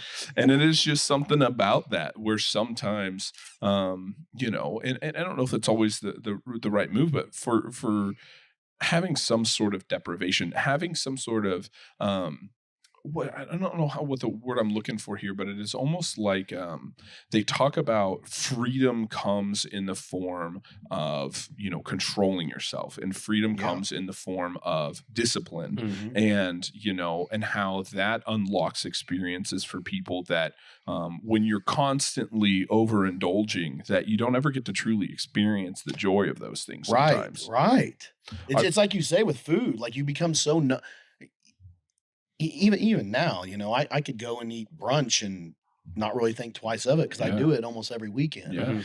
Um, but coming out of a prep or in a prep and getting a cheat meal or Yeah. but it's to say coming out after doing a show and going and eat brunch the next day, like there just couldn't be anything more rewarding. Oh You know what I yeah. mean? Like Like it is just I remember a buddy of mine went through just like basic training, and he told me he came back and he turned on ESPN, and he's like so like you know, you said numb, and I think that's a good thing, like a good like thing with it, where it's like he was so used to before being numb to just what was on TV, and now he's like been deprived of something like that, and Mhm. he's sitting there and he's like, "This is crazy to like what?" And it's ESPN, you know what I mean? It's like it's not even anything nuts, Right. but it was just Right. talking about how you know you get so used to the luxuries or whatever, where you know something about a struggle or something about like a depriving yourself of things at certain times when it's appropriate can really bring back a lot of enjoyment to things. I'm huge on intentionally getting in those Oh, situations. You know what I mean? Oh Mhm. yeah. Whether I mean I've done it my whole life. I Amen. mean, whether Yeah, it be wrestling, wrestling, yeah. prepping, whatever. I mean, Yeah. that's I mean, it's one of the big reasons why I love jujitsu now and grappling and doing those kind of things is because like I love that I know for, you know, 4 times a week, typically 4 to 5 times a week, I'm going to be in severely uncomfortable positions Yeah. for that I might not have as much control as I want to have in them, and I have to deal with them. but you have to love those positions. Hmm. You know what I mean? I think that's Hmm. the key Oh yeah. is if you're doing something and you don't love the process, Mm. Mm. if you don't love the work, if you don't love the grind, if it's easy for you to put it down Hmm. and direct your attention elsewhere, Mm. you're doing the wrong thing. Yep. You're simply doing the wrong thing. It's Amen. there's something fun about becoming more disciplined with your life and doing and adding in something hard, and then just that enjoyment of like, let's do one more thing. Yeah. Yeah. Let's add something else in. Yeah. Right. Absolutely. Yeah. Definitely. All right, let's hear some stories. Yeah. Prison stories. Right? Yeah, oh, yeah, yeah, Prison yeah. stories. Absolutely. Okay, here we go. All right, the ones you guys want to hear. I am giddy all with right. excitement. Story one. This is a fighting story too. Ooh, Okay. I know you'll like this. yeah. Oh, yeah. So I know you guys all know that the common thing is, you hear you go to prison and you're gonna get jumped, Mm. and right? Mhm. No. Yeah, I've heard Well, that for sure. Yeah. Okay, I'm like That would sure, be the thing that I that, feel that like would scare me. maybe man. not everyone knows, but That would be the when thing you're that I in would be jail and nervous. you're waiting, that's what everyone's talking about. You're gonna get to, you'll be fine, bro. You're big. Like you're gonna get to the yard. Your own people are gonna check you. They'll come in. They're gonna send a couple in to fight you. Yeah, and so what I was terrified about, truly, like it wasn't about. I could care less about getting a fight. Yeah. What I was scared about was getting in a fight and getting a Class X write-up, which takes away a year of good time Yeah. and spending an extra year. That was what I was, the entire time I was there. Yeah, right. My only fear there, it was not the things people fear. My Yeah. fear was another day of heat. My Yeah, fear right. was someone coming in and some fucking knucklehead coming in and putting me in a situation where I have Yeah. to defend myself. For another year of no And control. then I give away more of my life. Mhm. Right. So I was walking on eggshells everywhere, trying to avoid any, and you guys know how I am. I'm not someone that's going to back down from, Yeah. whatever. But I was truly walking on eggshells, and so I go to jail and I get this shit thrown in my head by every fucking inmate in there, Mm-hmm. and then I'm in A&R waiting to go to the yard. Well, from being from Oklahoma City, if you're in Lexington, which Lexington's where A&R is at, so everybody goes there. Mm. Every murder, every rapist, every Mm. you name it, Mm. and you're all together. Mm. Yeah. Yeah. And so, but because of being where I'm from, and always kind of being big in the community, I actually knew some guards. Yeah. I didn't know. Oh, I didn't sure. know I did. Yeah. But when I was in about a week after I was at A&R, middle of the night, a guard that I went to high school with, and if I'm being honest, at the time I didn't even recognize him. But Yeah. Sure. I played along like I did. Trust me. Sure. Oh, right? yeah. And so he comes and pulls me out, and he's like, "Marcus, hey, you remember?" I'm like, "Hell yeah, Yeah, hell oh, yeah, And so he's just telling me 100%. stories. I'm like, right, yeah. And so he brings me into this like office, and he's like, "Do you want to stay on Lexington Yard?" And I'm like, "Fuck yeah, I want to stay here, closer to home have visits every weekend." Yeah. At the time, Lexington was a pretty laid back medium, which medium security prisons are what everything you hear of happens in. Max security, you're in a cell, you ain't moving. There ain't Yeah. nobody fucking nobody up. Like Yeah. medium securities where you're moving around. That's where Mhm. all murder. As long as you're not like a high risk, that means everyone's there. Yeah. Everyone's there. Sure. And so that's where all the prison stories happen. But anyways, so all these guys are telling me that I'm going to get jumped when I get there, blah, blah, blah. So I go to the yard, and for me, for one thing, my cellie was this old gay dude. My first cellie, like a 55, 60-year-old gay dude that farted in his sleep in a way that I wouldn't wish on anybody. Oh, no. Especially on those hot summer nights. Oh. So anyways, I get there, and he must have, he could just obviously tell that I was gonna be able to draw down. I was gonna have stuff. So he put me in his pocket, and I didn't really know what he was doing. But when I got this, I was so fucking excited to see sunlight. I'd been in A&R for 35 days, no sunlight. Been out once every 3 days for an hour.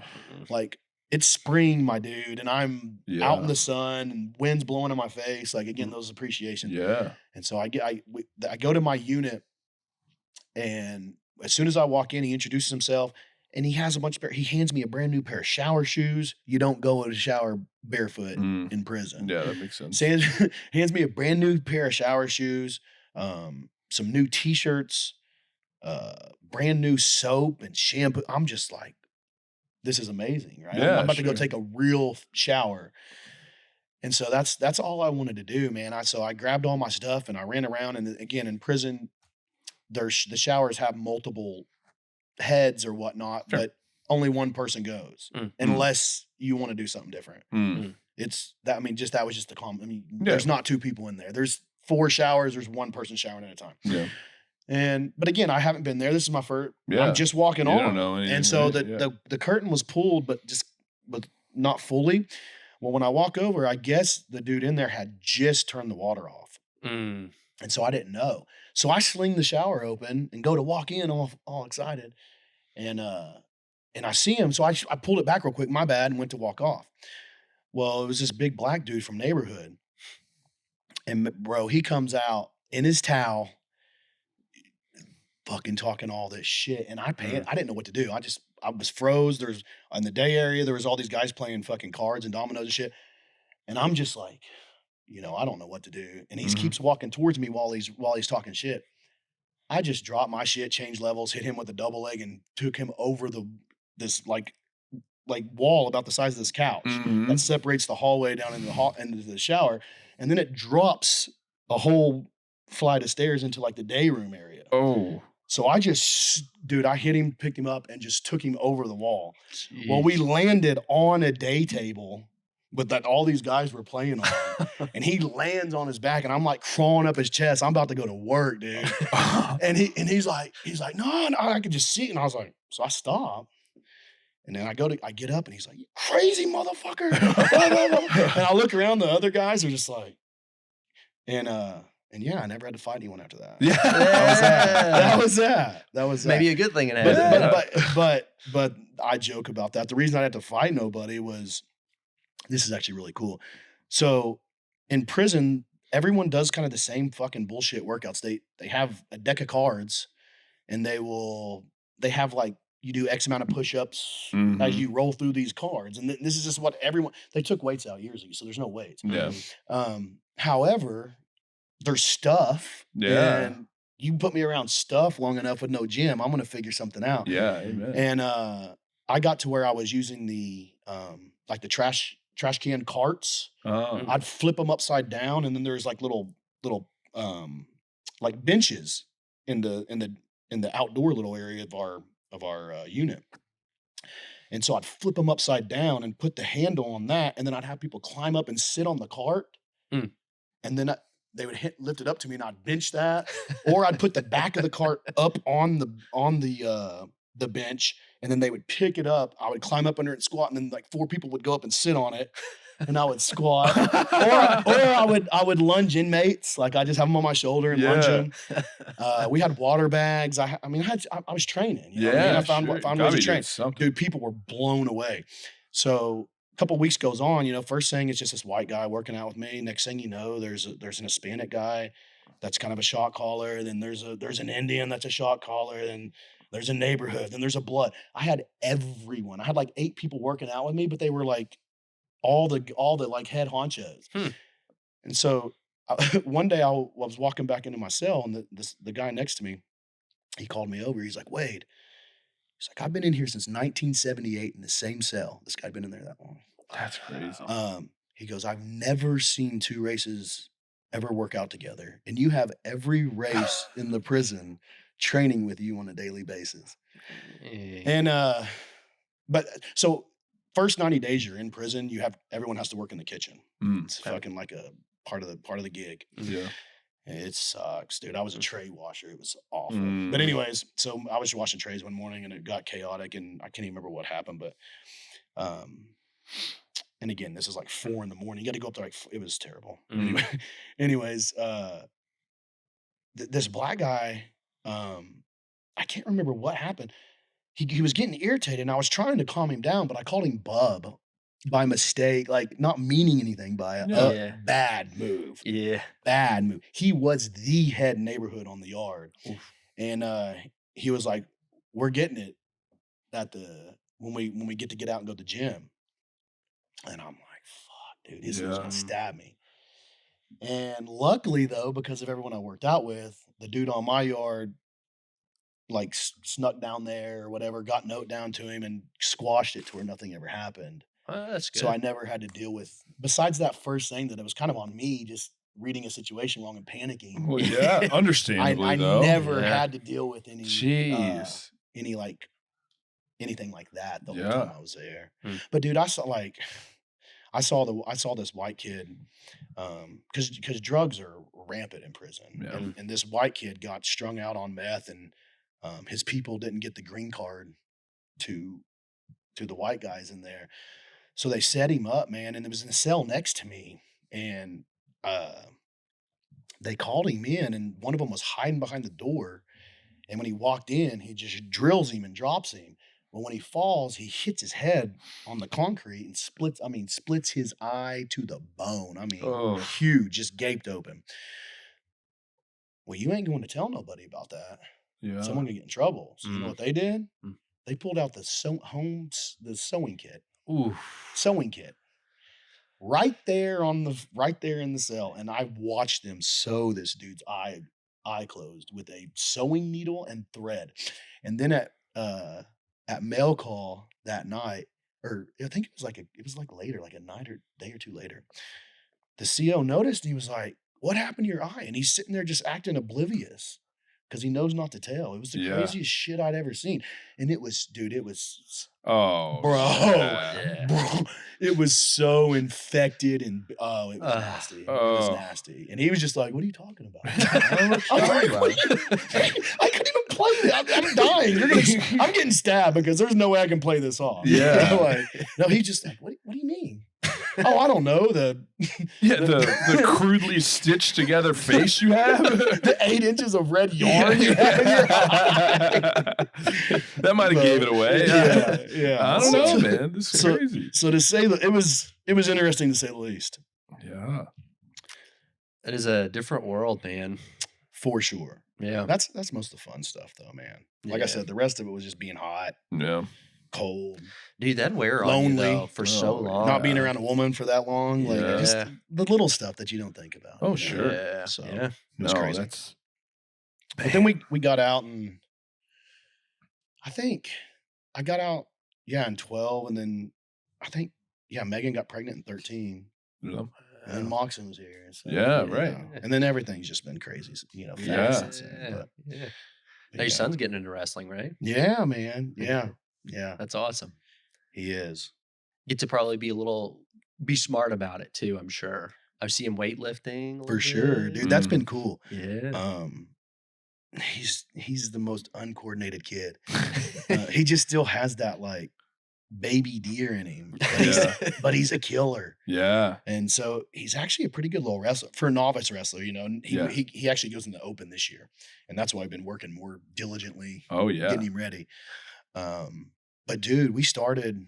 The first week he got out of school, started just kind of introducing him to the gym, and that poor kid couldn't even bend over and keep his back straight, like to do a row or to do an Mhm. RDL. Like he bent to his back. I'm like, you're not a snake, bro. Like, and just to watch in just these few weeks how far he's progressed has been super cool. His strength's like 4 or 5 times what it was when he started, and just his Wow. control. Yeah, sure. And just watching him even move around the house and stuff. Yeah, it's been fun. getting an understanding of your body in a different way. Right. I'm That's sure a huge- developing a central nervous system, mind muscle Oh, connection. Bro, but like he was the flattest chested. I mean, like concave, no shit. And now he has these. He's still skinny, but he has these little pecs, and he's always like, "Dad, you feel it move?" Yeah. I mean, he'd be doing leg extension. You can see his little like actual quad, like Yeah. rectus femoris, and you're Right. like, okay, Yeah, that's no. He's actually loving it too. And if you've watched, you see how intense he is when he trains. Yes. Like, yeah. Bro, he is in it, like paying attention. I'm like, That's got to be so rewarding. that's my dude. Yeah, man. right. But then you'll have that morning where it's like, come on, bro. Yeah. Like, why are you hanging on that machine? I just told you we're not here to jack around. you Right. know? But What's that? The classic thing. I feel like the first time you take a friend to the gym, they just instinctually grab a pull-up bar and try to do pull-up. or just walk up to a machine and ask how you do that. Yeah. But, Yeah, we get it. You're curious. I don't have kids, but He's I about work to. with Will, so I have some I appreciation. work with Will. Well, I work with Will, so I got some appreciation for that. that. We so the going thing that we do now that we get a little in trouble if we don't do it is we have to make fun of Will at least one time on the podcast. We did it Okay. without trying like 10 episodes in a row. Yeah, so now Okay. I spend some of my weeks in between trying to think of some things to make fun of Will, and luckily for me they seem to just present themselves. Right. And it doesn't take much work at all. So my favorite one that's happened recently, and I want to tell this story real quick because we are actually getting up on 2 hours already, which is Are crazy. we really? Oh, Yeah, it goes it flies. fast, man. It goes Gosh. fast. But Will was sitting Will was sitting at work the other day. We're sitting in the back room and he's reading something, right? So he's sitting on his phone and I just hear him just scrolling, wide awake. Why can I see that though? And I go, Will, can you hear yourself? And he goes, what? And I go, bro, you're like snoring almost. And he's like, no, I'm not. And I'm like, yeah, you are, dude. And he's like, oh, that's bad, right? And I was like, yeah, Will, you're the only fucking person I've ever met that has awake apnea. I was like, this fucking guy's got awake apnea. we knew you had sleep apnea, but you're awake, man. I don't know where to send you for the wake apnea study, but he cracks me up, dude. He's so funny. So Will has been recently diagnosed by me with awake apnea. No So one got me, man.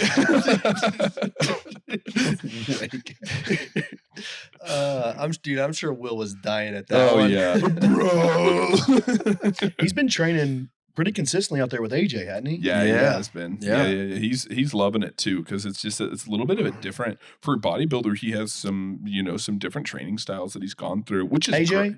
Will Or Will. Will has, and so he's got like his own kind of stuff that's worked for him in the past, sure. and so I think him having some exposure to somebody like AJ has been really cool for him, not just Triad employee wise, but being a trainer as well, of just like getting to see another a different For mindset, sure. a different For sure. different There's not swing at it. one clear way. Mhm. Right. And I think he's really enjoying that. And AJ's such a great guy. So he's AJ's one of those guys that really likes to go outside the box too Mhm. with his concepts. oh yeah. So you get around AJ, it's definitely a different experience Yeah. than what you're typically used to. Oh yeah. But I mean, you give credit where it's due, man. Oh, Like, he yeah. produces a solid result Oh yeah. Absolutely. 99% of the time. Right. Mhm.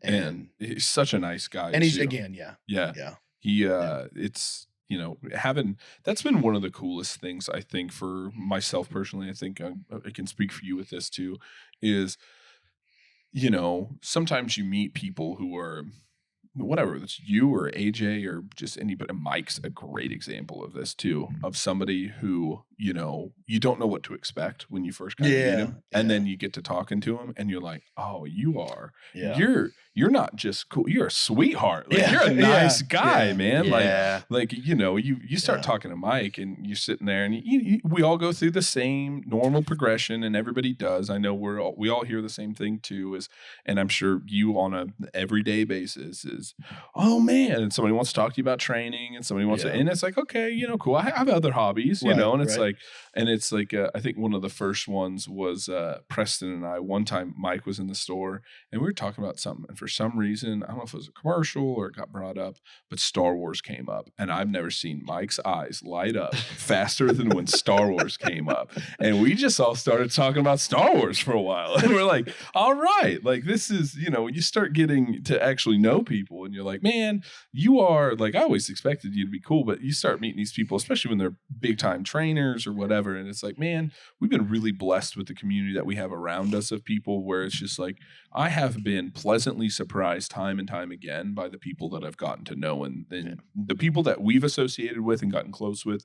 I've been impressed time and time again at just how cool they are. Yeah. And thank God for all the good ones, real ones out there, man, because Mm, you get so bogged down with everybody else. mhm. When you meet those Yeah. people, you're so thankful. Yeah. And honestly, man, if I'm being real, there's a lot of times I start to get so burnt out. Mm. And then I find myself in that conversation Yeah. with whoever it may be. Yeah. I'm just like, this is why I do what I do. Mm. You know? Yeah. So Someone new and exciting. Dude, I loved my progression with getting to know Mike because it was at first just watching him compete more from a distance Yeah. and small conversations Yeah. with him. And then getting to know him at the store a little bit more. And it's like, man, you are extremely nice. yeah. But the first time I was around, I think it was when you guys did the backpack you drive guys last took year. this way different than I thought you were going. I thought you were going to go in the, which I think you're about to, on the realm of how much shit Mike talk. Is that what you're about to go? That's where I was about to go. I knew it. Go ahead. It's like I went to the meeting about the backpack drive when you guys were putting that together last year. Oh, And I got to see Mike around people he was comfortable with for the first time. And dude, he was firing off some hilarious jabs at everybody. And he's the biggest shit talker at Trinity. Like hands down. Dude, he was not holding back. I'm like, I like this Mike. That's the real Mike. Yeah, right. I figured, man. Dude, it's so a lot of times I'm like, Mike, shut up, dude. Like, gosh. Dude, he is somewhat the talk of the town in a way right now, man. Weighing, would you say 285, 290 right now? That's right. Jeez, dude. And still look like not like fat. He's finally putting some fluff on. Okay. At 290. Yeah. But which is why we're shifting gears. Yeah. For starters, we're still on the fence of what we're gonna. In fact, these next few weeks will tell everything. Yeah. As we pull back and his weight comes down, you know, based on what we see there is going to make that decision. But regardless, we're at the end of this. That dude can put on size like nobody I've ever been around. Amen. I'm talking, and when I told you he did that, you got to realize that it was 15, 20 pounds in 12 weeks from coming from he weighed in at 219 in December. Jeez. Listen, we're gonna be real here. Didn't touch anything besides his low maintenance tests. Yeah. And I'm serious. I'm Scout's honor, like nothing until this 12 weeks ago. Yeah. So months and months, 5-6 months in a health phase. And in that health phase, he got all the way up to 265. Jeez. 270 before we even touched anything. And this is probably the place to talk about that, but if I even told you how mild Sure. what he's currently doing, you wouldn't believe me. Yeah, right. You guys would all call me a liar. Okay. He's never touched insulin. He's not on GH. Wow. Like it's just built for it. He's just made for this, man. Yeah, right. And he's the guy that gains 3 and 4 pounds week after week after week after Jeez. week. And you're just like, it's crazy, dude. I've never ever. Right. Well, and it goes back to even what you were talking about before, like the discipline and the structure and the stuff that he has. Like he has everything. These are the rewards of those kind of things, and having the gifts and all those kind of things. The genetics are obviously in place, which I don't care what anyone says, and I hate to break anyone that listens to this. I hate to break your heart. Genetics is number one. Be real with your expectations. Sure. We all get a little delusional in the grind. I know I did. I mean, shit. When I was going on, I can remember when I won my pro card, I had aspirations of fucking competing on level 1 shows, which looking back now, I was never that guy. I never was going to be good enough to do that. It wasn't in my cards. So we all get delusional as we're pushing and looking in the mirror and grinding. Sure. However, let your delusion not become so controlling that you forget to live your life, because so many of you guys get so tied into this shit. And the reality is you're never going to be the guy. And everyone's going to tell you, yeah, but you can outwork. No, the reality is if the genetics aren't in line, if digestion can't handle the food, there's so much more. People think genetics and they just want to look at like how we look. And that's the tip of the iceberg. Genetics is internal. Yeah. And such a good point. Like that's one of the things that people don't okay, well, how well do you digest while you're sleeping? Like, huge factors into these things. Yeah. People, I'm gonna start eating big and get. that's great. Is your body going to allow that to happen? You know what I Yeah, mean? Because right. the real thing, and what makes a great coach great is being able to push these boundaries further Mhm, and get more out of it. You know what I mhm, mean? Bleed the sponge a lot more empty than the other coach can. But there's still always going to be a limit. And then you mhm, have the guys, and I'm sitting here tonight telling you right now, Mike will be one of those guys. He mhm, has the genetics, he has the work ethic, he has the ability to eat, he has the discipline to do it on day in, day out for long periods of time that others fold. Like when mhm. Yeah. everyone else is melting, Mike's just warming up. He has no Yeah. problem being a robot. And Yeah, he will be a top 10 in the world bodybuilder. I'm claiming that. yeah, Top 10 in the world. Dude, And I don't mean in any order. He will be yeah. a top 10. yeah. When you talk about, obviously, especially in bodybuilding, but in a lot of aspects, genetics play a huge role, man. And I think there are certain people that could outwork good genetics with a lazy work ethic. But Yes. Yes. how do you Mhm. To a outwork? certain point. Right. And that's why Absolutely. I said know where you're like make a real assessment early on Mhm. and let that kind of dictate how much you let that have control over you and other Mhm, areas that can actually 20 years down the road are going to mhm. matter. Mhm. Because unless you are that guy, unless you're Mike Yeah, Yeah. and you're putting Mike should put everything into bodybuilding because Mike's going to be He's got on that potential. level, right. making that money and competing against those guys. Yeah, Yeah. However, he's an outlier. yeah. Like, He's Right. a 7-footer with a 3-point shot. bingo, bingo, Yeah, Mhm. bingo. I mean, those don't that's it. you don't Mhm. see him. That's it. And it's okay. And I'm not, and I'm not being any type of way by Yeah, saying this. This is just reality. yeah. Well, and that same And if thing you with can make that honest assessment, yeah, that doesn't mean don't push and grind. I'm all about the underdog. I'm all about the Yeah. hard worker. That's mhm, me.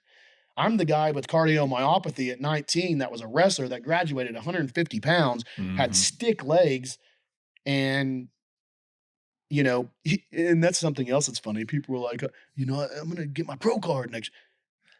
You know how long I competed? You know how long I fucking worked for that? Like Yeah. that was early 2000s. I didn't win my pro card till 2018. Yeah. Mhm. So, and in the old bodybuilding days, that was the norm because they were only handing out one overall. That's a whole nother conversation. We're Sure. getting too short for that. So, Mm. But yeah, I mean, when you look at someone like Mike who doesn't just have the genetics but is outworking Right. everybody, that's Right. It's the key. how it's do the you recipe. right? Yeah. That's And here's creates the something best in the I'll world. say too. And and Mike knows this. Um, you know, being my first, we'll go ahead and call it mass monster. Mhm. Mhm. Things are different as you get that. I mean, and if we ever get to a position that I feel like I'm holding Mike back, I Mm. will be the very first one to Mm. speak up. I will reach out to the coaches that Yeah. he needs to consider, Hmm. and I will make that connection, make that happen Yeah. before I will never get in his way. Hmm. You know Yeah. what I'm saying? I don't think to this point we've crossed that bridge at all. Sure. Yeah, yeah, yeah. Like I said, in fact, But having we've that done mindset some is part of what makes you such a good coach, though. Right. Absolutely. yeah. Yeah. That's an I extremely care about humble his mindset. because Yeah. in his situation too, man. And again, it goes to the fact that I know he is on that level. You know what I mean? Yeah. So Mhm. to take any time, this game is about time. The Mhm. clock is ticking, and that's the game of life. But in bodybuilding, Yeah. Mhm. dude, you're hearing that secondhand tick. Trust me, because Mhm. let me be the one to tell you from experience, it's over faster than you ever realize it. Yeah. Mhm. Amen. And you got to be able to accept that too. And like I said, it's taken me till now this year probably to fully buy into that, to be okay with Mike stroking my ass in the gym, to not be Yeah. the strongest guy, to not it took 5 years away from it to fully Yeah. allow that to be okay. Sure. Yeah. Man, but we're still teaching him to find that second. That's somewhere he ain't got me there yet. Yeah. He ain't got me there yet. But isn't that such an exciting thing too, especially when you're talking about Mike, is that like and not to take anything away from him in the things that he's done, because it's incredible. But the most exciting thing about him is that he's got a lot of time and he's got a lot to learn, and he's where he is. Yeah, right. Yeah. And you're just like, all right. That's when you look at it and you're like, okay, holy shit. Like you're saying, like this is tier 1 stuff. Correct. And it's like this is where people are sitting years after where he is. And one thing cool about him too, because you see these guys that have the potential coming up, and then they snag their card or whatever. What's with Mike? When Mike does win, there's not going to be a lot of, okay, so now we got to take some time to be a pro. Mm-hmm. Mike's going to, when it happens, it's going to be, okay. You said now we go start next being a step, pro. yeah. You said he competed at 219. Yeah. That's it's a funny story, but I sat on a plane next to one of AJ's clients a few weeks ago. We were both at the same event and both had the same flight, and I got to sit and meet him and talk to him. Yeah. And he's Who was it? Gosh, the name is going to escape me. Jason Lowe. I can't, not top of my head, but anyway, go ahead. Kind of the same deal, man. Similar, but he turned pro in classic, and just kind of a similar deal to Mike, where he for some reason I can't stop putting on weight. I can't stop building muscle. I'm like, shut the fuck up. Yeah, I'm so sorry, bro. Yeah. So he had to move up to 212s and then open, and is competing in open. And he took, I think it was 6th place at the Toronto Pro and the okay. Jason. Yes. I didn't know much of him. No, I know who you're talking about now. Yeah, but I think he said he's competing around the same weight in pro shows and placing 6th. What do you mean? He's about 220. Oh, like 29. Oh, yeah. Obviously lighter on stage compared to everybody else he's standing around. But I love those guys. Yeah, those are. Yeah, I can relate. But Mike's sitting about the same weight when he's competing against guys that are at the doing universe pro shows. At the universe, I don't know if you guys know this, but they combine super heavies and heavies. Okay. So the year I won it, I was the lightest guy on stage. I was 222, and the guy that runnered up to me was like almost 260. And then he went on to win the overall Masters Nationals 3 weeks later. And then the guy that got 4th ended up winning the heavyweights, because they actually have supers and heavyweights there. Yeah. But at that show, they combined. That's cool though. Yeah. It was cool. It was kind of cool. Yeah, right. And what was really cool, dude, was that guy was taller too. He still competes open pro, but man, that year I was on, dude. Like backstage, it was like I knew I was going to win, dude. I might have been outweighed, but it wasn't even close. Yeah. I didn't feel like. Yeah. Well, you won, so. Yeah. Yeah. Steve almost kicked me off stage for copping an attitude when I was getting elbow bumped and throwing some elbows. He's like, one more time. I was like, shit. Yeah. See, you were weighing what?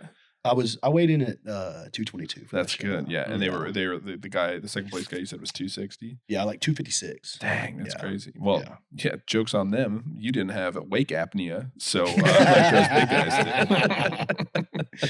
That's funny. Well, yeah. We're Ryan. We're about 2 hours.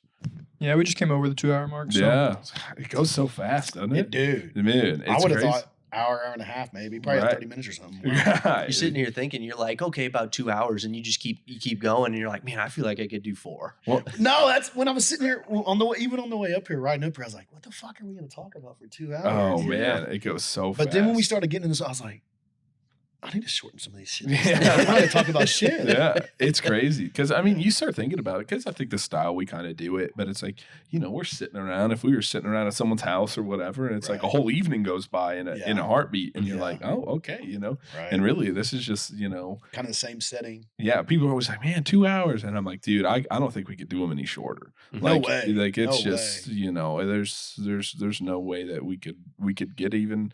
I feel like we've just hit the tip of the iceberg talking to you, so we'll have to have you back on, because this was absolutely great, absolutely for sure. yeah. Been a fun time. Yeah, it was good. Yeah. Well, again, just speaking from Kevin and I know over the years we've had nothing but respect for you and continued growth in the respect that we've had for you. I think one of the things that I've really appreciated about you is that every turn that we've turned down, every door that we've opened or hallway that we've walked down, that you've been there.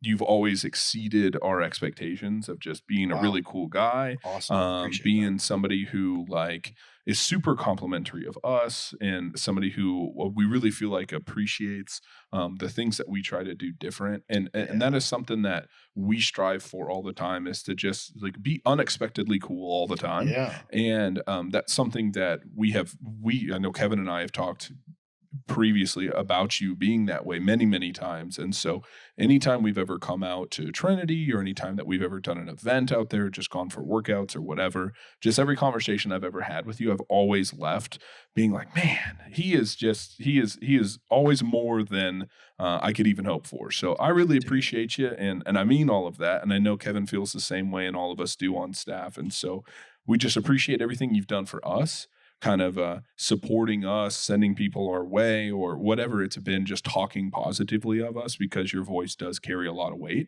And I appreciate that. yeah, we appreciate you, man. So, Honestly, if you were to ask me, I just need to copy that because that's exactly what I would say about you guys, man. Like any time I've ever been around you at any demo or bodybuilding show that, and we know, when you're working those bodybuilding shows, how mentally exhausting that can be.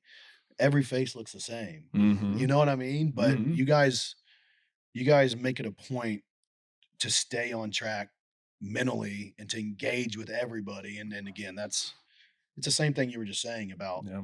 walking away from a conversation and just like sighing Yeah. from it's just fresh Yeah. to talk to people that are Amen. that genuine and It's the right word, because I mean, anytime, it's something we preach and talk about a lot, is you can tell when someone's not genuine. You can yeah. tell when someone's full of shit. Yeah. And I've always just got genuine from you, and that's Well, I and that's appreciate always that, been bro. something that, like, I know we respect a lot. And as well as anybody in this industry, when someone's blowing smoke, and when somebody's genuine. And in any conversation I've ever had with you, I've always walked away just being like, God, he's just a genuine dude, and I just really appreciate him. So Big things, dude. yeah, Big things. absolutely. Yeah, good luck topping that, Kevin. It was good. Can I just, piggybacking off of what he said. There you go. There you go. I'm just kidding. Go ahead, Kevin. Anything you got? I think I kind of mentioned it before, man, but dude, it was, again, you have a reputation in the industry, and you're a big name in the industry. Obviously that reputation is very good, and you, and it was really exciting. I was kind of fanboying a little bit whenever we opened up Norman, and we got to work with you and Trinity, and built a relationship there, Mhm. man. I was just like, man, we're working with Marcus now. Yeah. That's awesome, dude. Dude, you guys have stepped it up on in a business sense so Mhm. much though that I even told you like it's been a while since I've done any of these types of things. And not being in the limelight and just kind of letting and Mhm. it's a role I've owned and gotten real comfortable with. So to be asked to come out and be put on the spot for 2 hours, I even told you when I messaged you earlier, I was like, dude, I'm legit kind of nervous right now, which is weird. Yeah.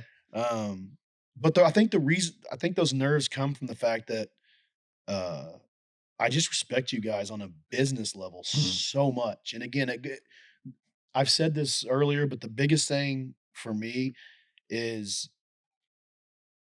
and this is more just directly to you, Kevin, Mhm. your ability to put aside instant gratification Mm. for the better of Triad. Mhm. And dude, hats off. Thank you. I'm serious. Like I said, I respect you guys so much on a business level. Yeah. I was going to mention earlier, actually, that every once in a while we get some people that will come to me and like, man, you guys are blowing up, and I'm just like, how long have you known us? Yeah. How long have you been shopping Yeah. with us? Yeah. Because we are not. Yeah. We have been Yeah. fucking grinding Yes. day in and day out for Yes. this much for 8 years. Yep. So Yeah. Right. Yeah. Yeah, I really appreciate that, man. Yeah. It's relationships that we have with people like you in the industry that have gotten us this far, man. We wouldn't be here if we didn't have trust from people like you. Mhm. So. That is the truth. Absolutely. Well, you guys rock, man. Well, we sure do appreciate you. Yeah. And we also appreciate everybody listening and everybody who, tunes in regularly to see us make fun of Will or whatever we're doing that day. So we love all you guys for watching. And this is episode 24. I think so. That's still blowing my mind. I'm not great at counting, but yeah, me either. We got other One we're good year. at other stuff. Yeah. That's crazy. Your next guest is going to be the 1 year guest. You didn't even know it. Probably. You didn't even know it. Just figuring it out here Yeah. now. That's crazy. Man.